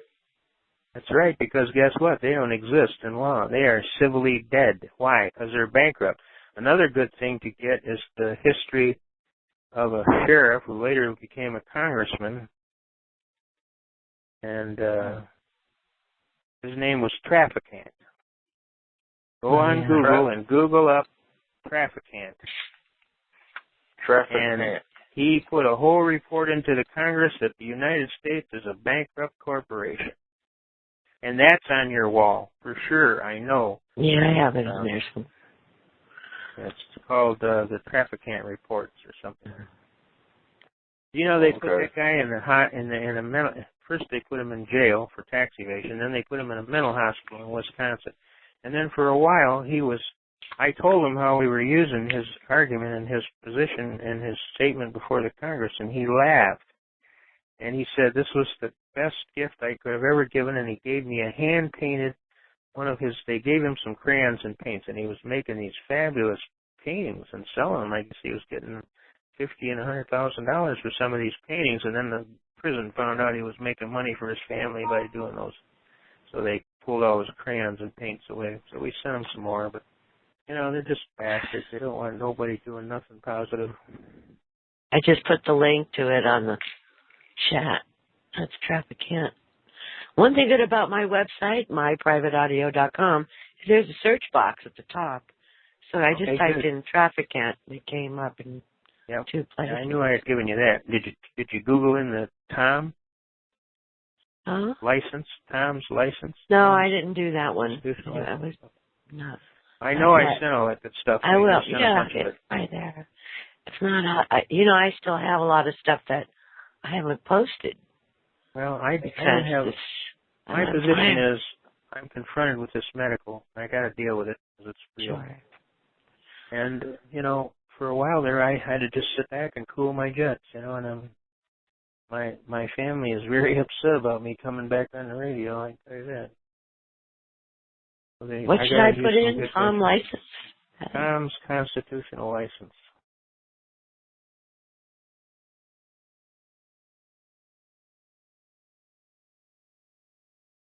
And I tell you, I won so many times in court with that. It used to be so funny. I would go in there and they'd let me go first, and that was a big mistake. And when I was done, old Judge Ward leaned back there and he's dismissed. You're dismissed. I said, sir, I want to go all the way to the Supreme Court. He said, well, the Supreme Court's kind of busy this time of year. We don't have time for this. You're just wasting the court's time. And so the next guy got up and says, I'm not quite sure everything that guy just said, but I want to ditto it on my case. He goes, okay, how many people here didn't have no license? How many people didn't have no plate? And a bunch of people raised their hand. He goes, okay, you're all free to go. That was the last time I got to go first. Yeah, I don't have that on there. I probably have it in a file folder. I don't have it on the site. So. Okay, well, it's Tom's constitutional driver's license. Yeah. Okay. But I'm not telling you you're driving. I'm telling you you're traveling. See, that's the difference. Traveling is, you're right. Driving is a commercial venture for profit or hire on the open road. Now, are you a person that operates commercially as a driver? Then you need a driver's license. Mm-hmm. State has a right to issue a driver's license if you're operating in commerce.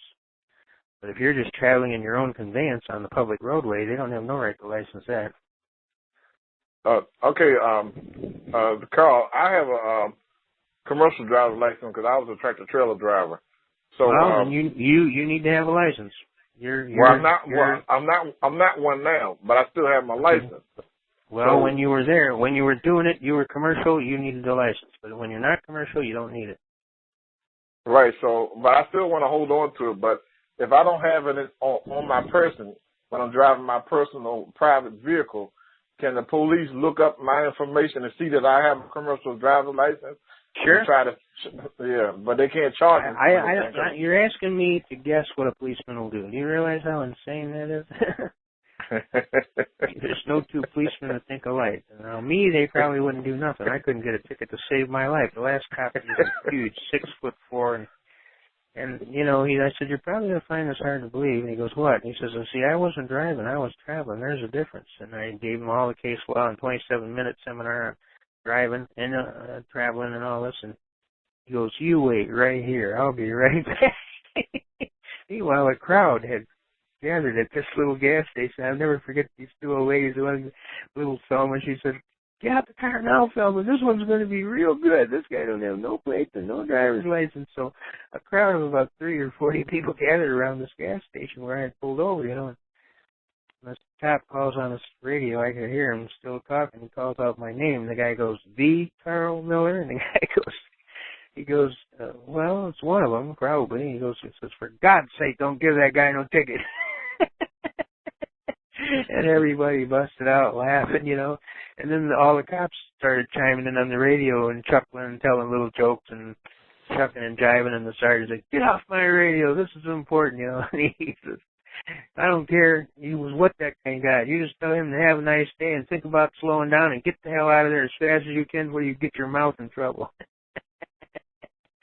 And so the people were laughing, and he walked up to me and he says, well, I'm going to let you off with a warning this time. He says, well, do me a favor. Don't do nothing for 5 minutes. Let me at least drive away so I don't have to watch you do it again. I said, fine. You've been an excellent officer, very professional. I said, I got no problem with doing that. So I sat there and I went in, and the gas station guy says, you're really good. You're really good. He says, what did you come here for? I says, well, an old-timer just got out of the hospital, had a stroke, and he needs a little food for his icebox and some gas for his truck so he can charge the battery. And I said, I agreed to come down here and get it for him. And he says, well, your money ain't no good here. He says, if you want anything you want, it's on me. Anybody that's got balls like you, he says, you can name your ticket here. He says, all the food and gas you want. So he let me charge $85 for the gas and food for this old timer that just got out of the hospital. So I waited till the guy left. I filled up the truck with food, took it back to him, told him the story. He busted out laughing, almost fell out of the bed laughing.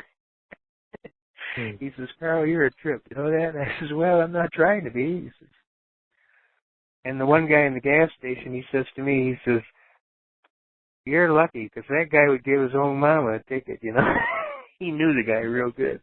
He says, you really put it to him. I'll tell you what, he ain't going to live that one down for a long time. I'm going to make sure I rub salt in that wound. So every now and then I'll see him, and he'll give me a big shit smile, and I'll smile back. Thanks a lot for flying Alitalia, you know. We got to get this girl to bed here, so we can't chit-chat much longer. She's got things to do, places to go, and people to see. So I'm we've let gone her go. 3 hours and 39 minutes.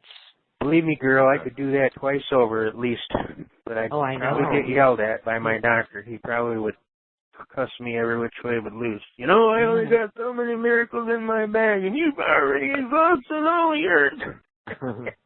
We want you to take care of yourself, too. So. Well, I'm going to do that, so we're going to sign off for tonight. But I just want to share with all those people out there in TV land, this is the United States of America. It really should say these United States of America. The United States is corporate. We're the people. We are the people. Got it? Yeah. We want them to fix it and put it back the way the forefathers wanted. You got that? Now let's try and fix it, Congress, government, today. Let's try and get them dinar cash for all the people and not just some of the yahoos. Right. Now, I'm telling you, you better do it because tomorrow I'm going to start closing banks. We're going to have a bank day. You know what a bank day is? That's where we call everybody. Go in and get all your money out of the bank. Oh. And we're not playing. So you damn well better fix it and start making it fair for everybody. I'm going to call all my banker friends and see if the dinar is being cashed in tomorrow. And if it isn't, hell's going to be paying because I'll be on every radio talk show till the next Christmas, busting your chops. Make my day. Okay, Angela. Go ahead. Yes, do you have my information? Because I sent you a few donations before. And I don't know who you are. I do. No, he'll get it. But I mean, as far as your email, does it say that on your email? No, it's going to say Rhythm G. Well, you're going to have to make sure she gets it okay. so she can get it to me, okay? Well, send me an email and put the information in the subject line. Like send this to Constitution Man or something like that. And so we'll out. work a way to get it to him, okay? Okay, all right. I'll do that. Remember, tomorrow you're going to a Chase Bank and take all your money out, right? Yeah, I'll take all my money out every time I get it deposited. I get a deposit. Tell everybody, tomorrow we want everybody to go in and pull all their money out of Chase Bank and Wells Fargo. I don't have any bank accounts anymore. Well, you're extra special. You're extra special. I understand a lot of our people don't have them either, but the ones that do need to go in and send a message. Fix it. This is we the people. It's really want you to fix not it. to have a bank account. All right. Well, let's end it on that. That's a good one to end it on. Thank you so much, Constitution Man. I appreciate it. Everybody appreciates you coming on. We're glad to hear from you that you're doing okay. I'm hanging. Me and the junkyard dog, I'm hanging. And Angela. Don't tell my doctor. I'm sorry, what? Don't tell my doctor. The chat line, is there any way that's saved or how? Yeah, the whole chat, you can get the transcript of the chat. There's a link on the website. If you go to myprivateaudio.com, you go to the Talk Shoe Guide, it'll say, if you go to the home page, myprivateaudio.com, on the top right portion, it says Audio Archive. Just click on that, and then it'll say Chat Transcripts. Oh, no, wait, I don't have it on that one. Wait a second, let me look. I forget where it is. It's on the Talk Shoe. If you go to the Talk Shoe Guide button, it's on that page. It's right on the top right. It says Chat Archives. Right under the Please Donate button, it says Chat Archives. At the top. Okay. All right, I'm going to wish you good night, dear. God love you and keep you. Good night. Thank you so much. You're doing a phenomenal job. And so are you. Thank you so much. Thank you. God bless you. Not to worry. God bless. Take care. God bless you. All right. Bye-bye now. Bye-bye. All right. Bye. Bye-bye. Bye, everybody. Love you, too. Good night, everyone. I love you. Take care of each other. we'll see you on the next one. Next Thursday, we have Adele Weiss is scheduled to come on next Thursday. So that's always a good call, too. And we'll have Carl on again now that he's back in the scheme of things and out of the hospital and all better. We got to pray for him. Send him our best intentions. All right, everybody. Good night. We'll see you next Thursday. Don't forget, Carl's on Saturday. Carl Lentz, that is. All right. Good night. Good night. Good night.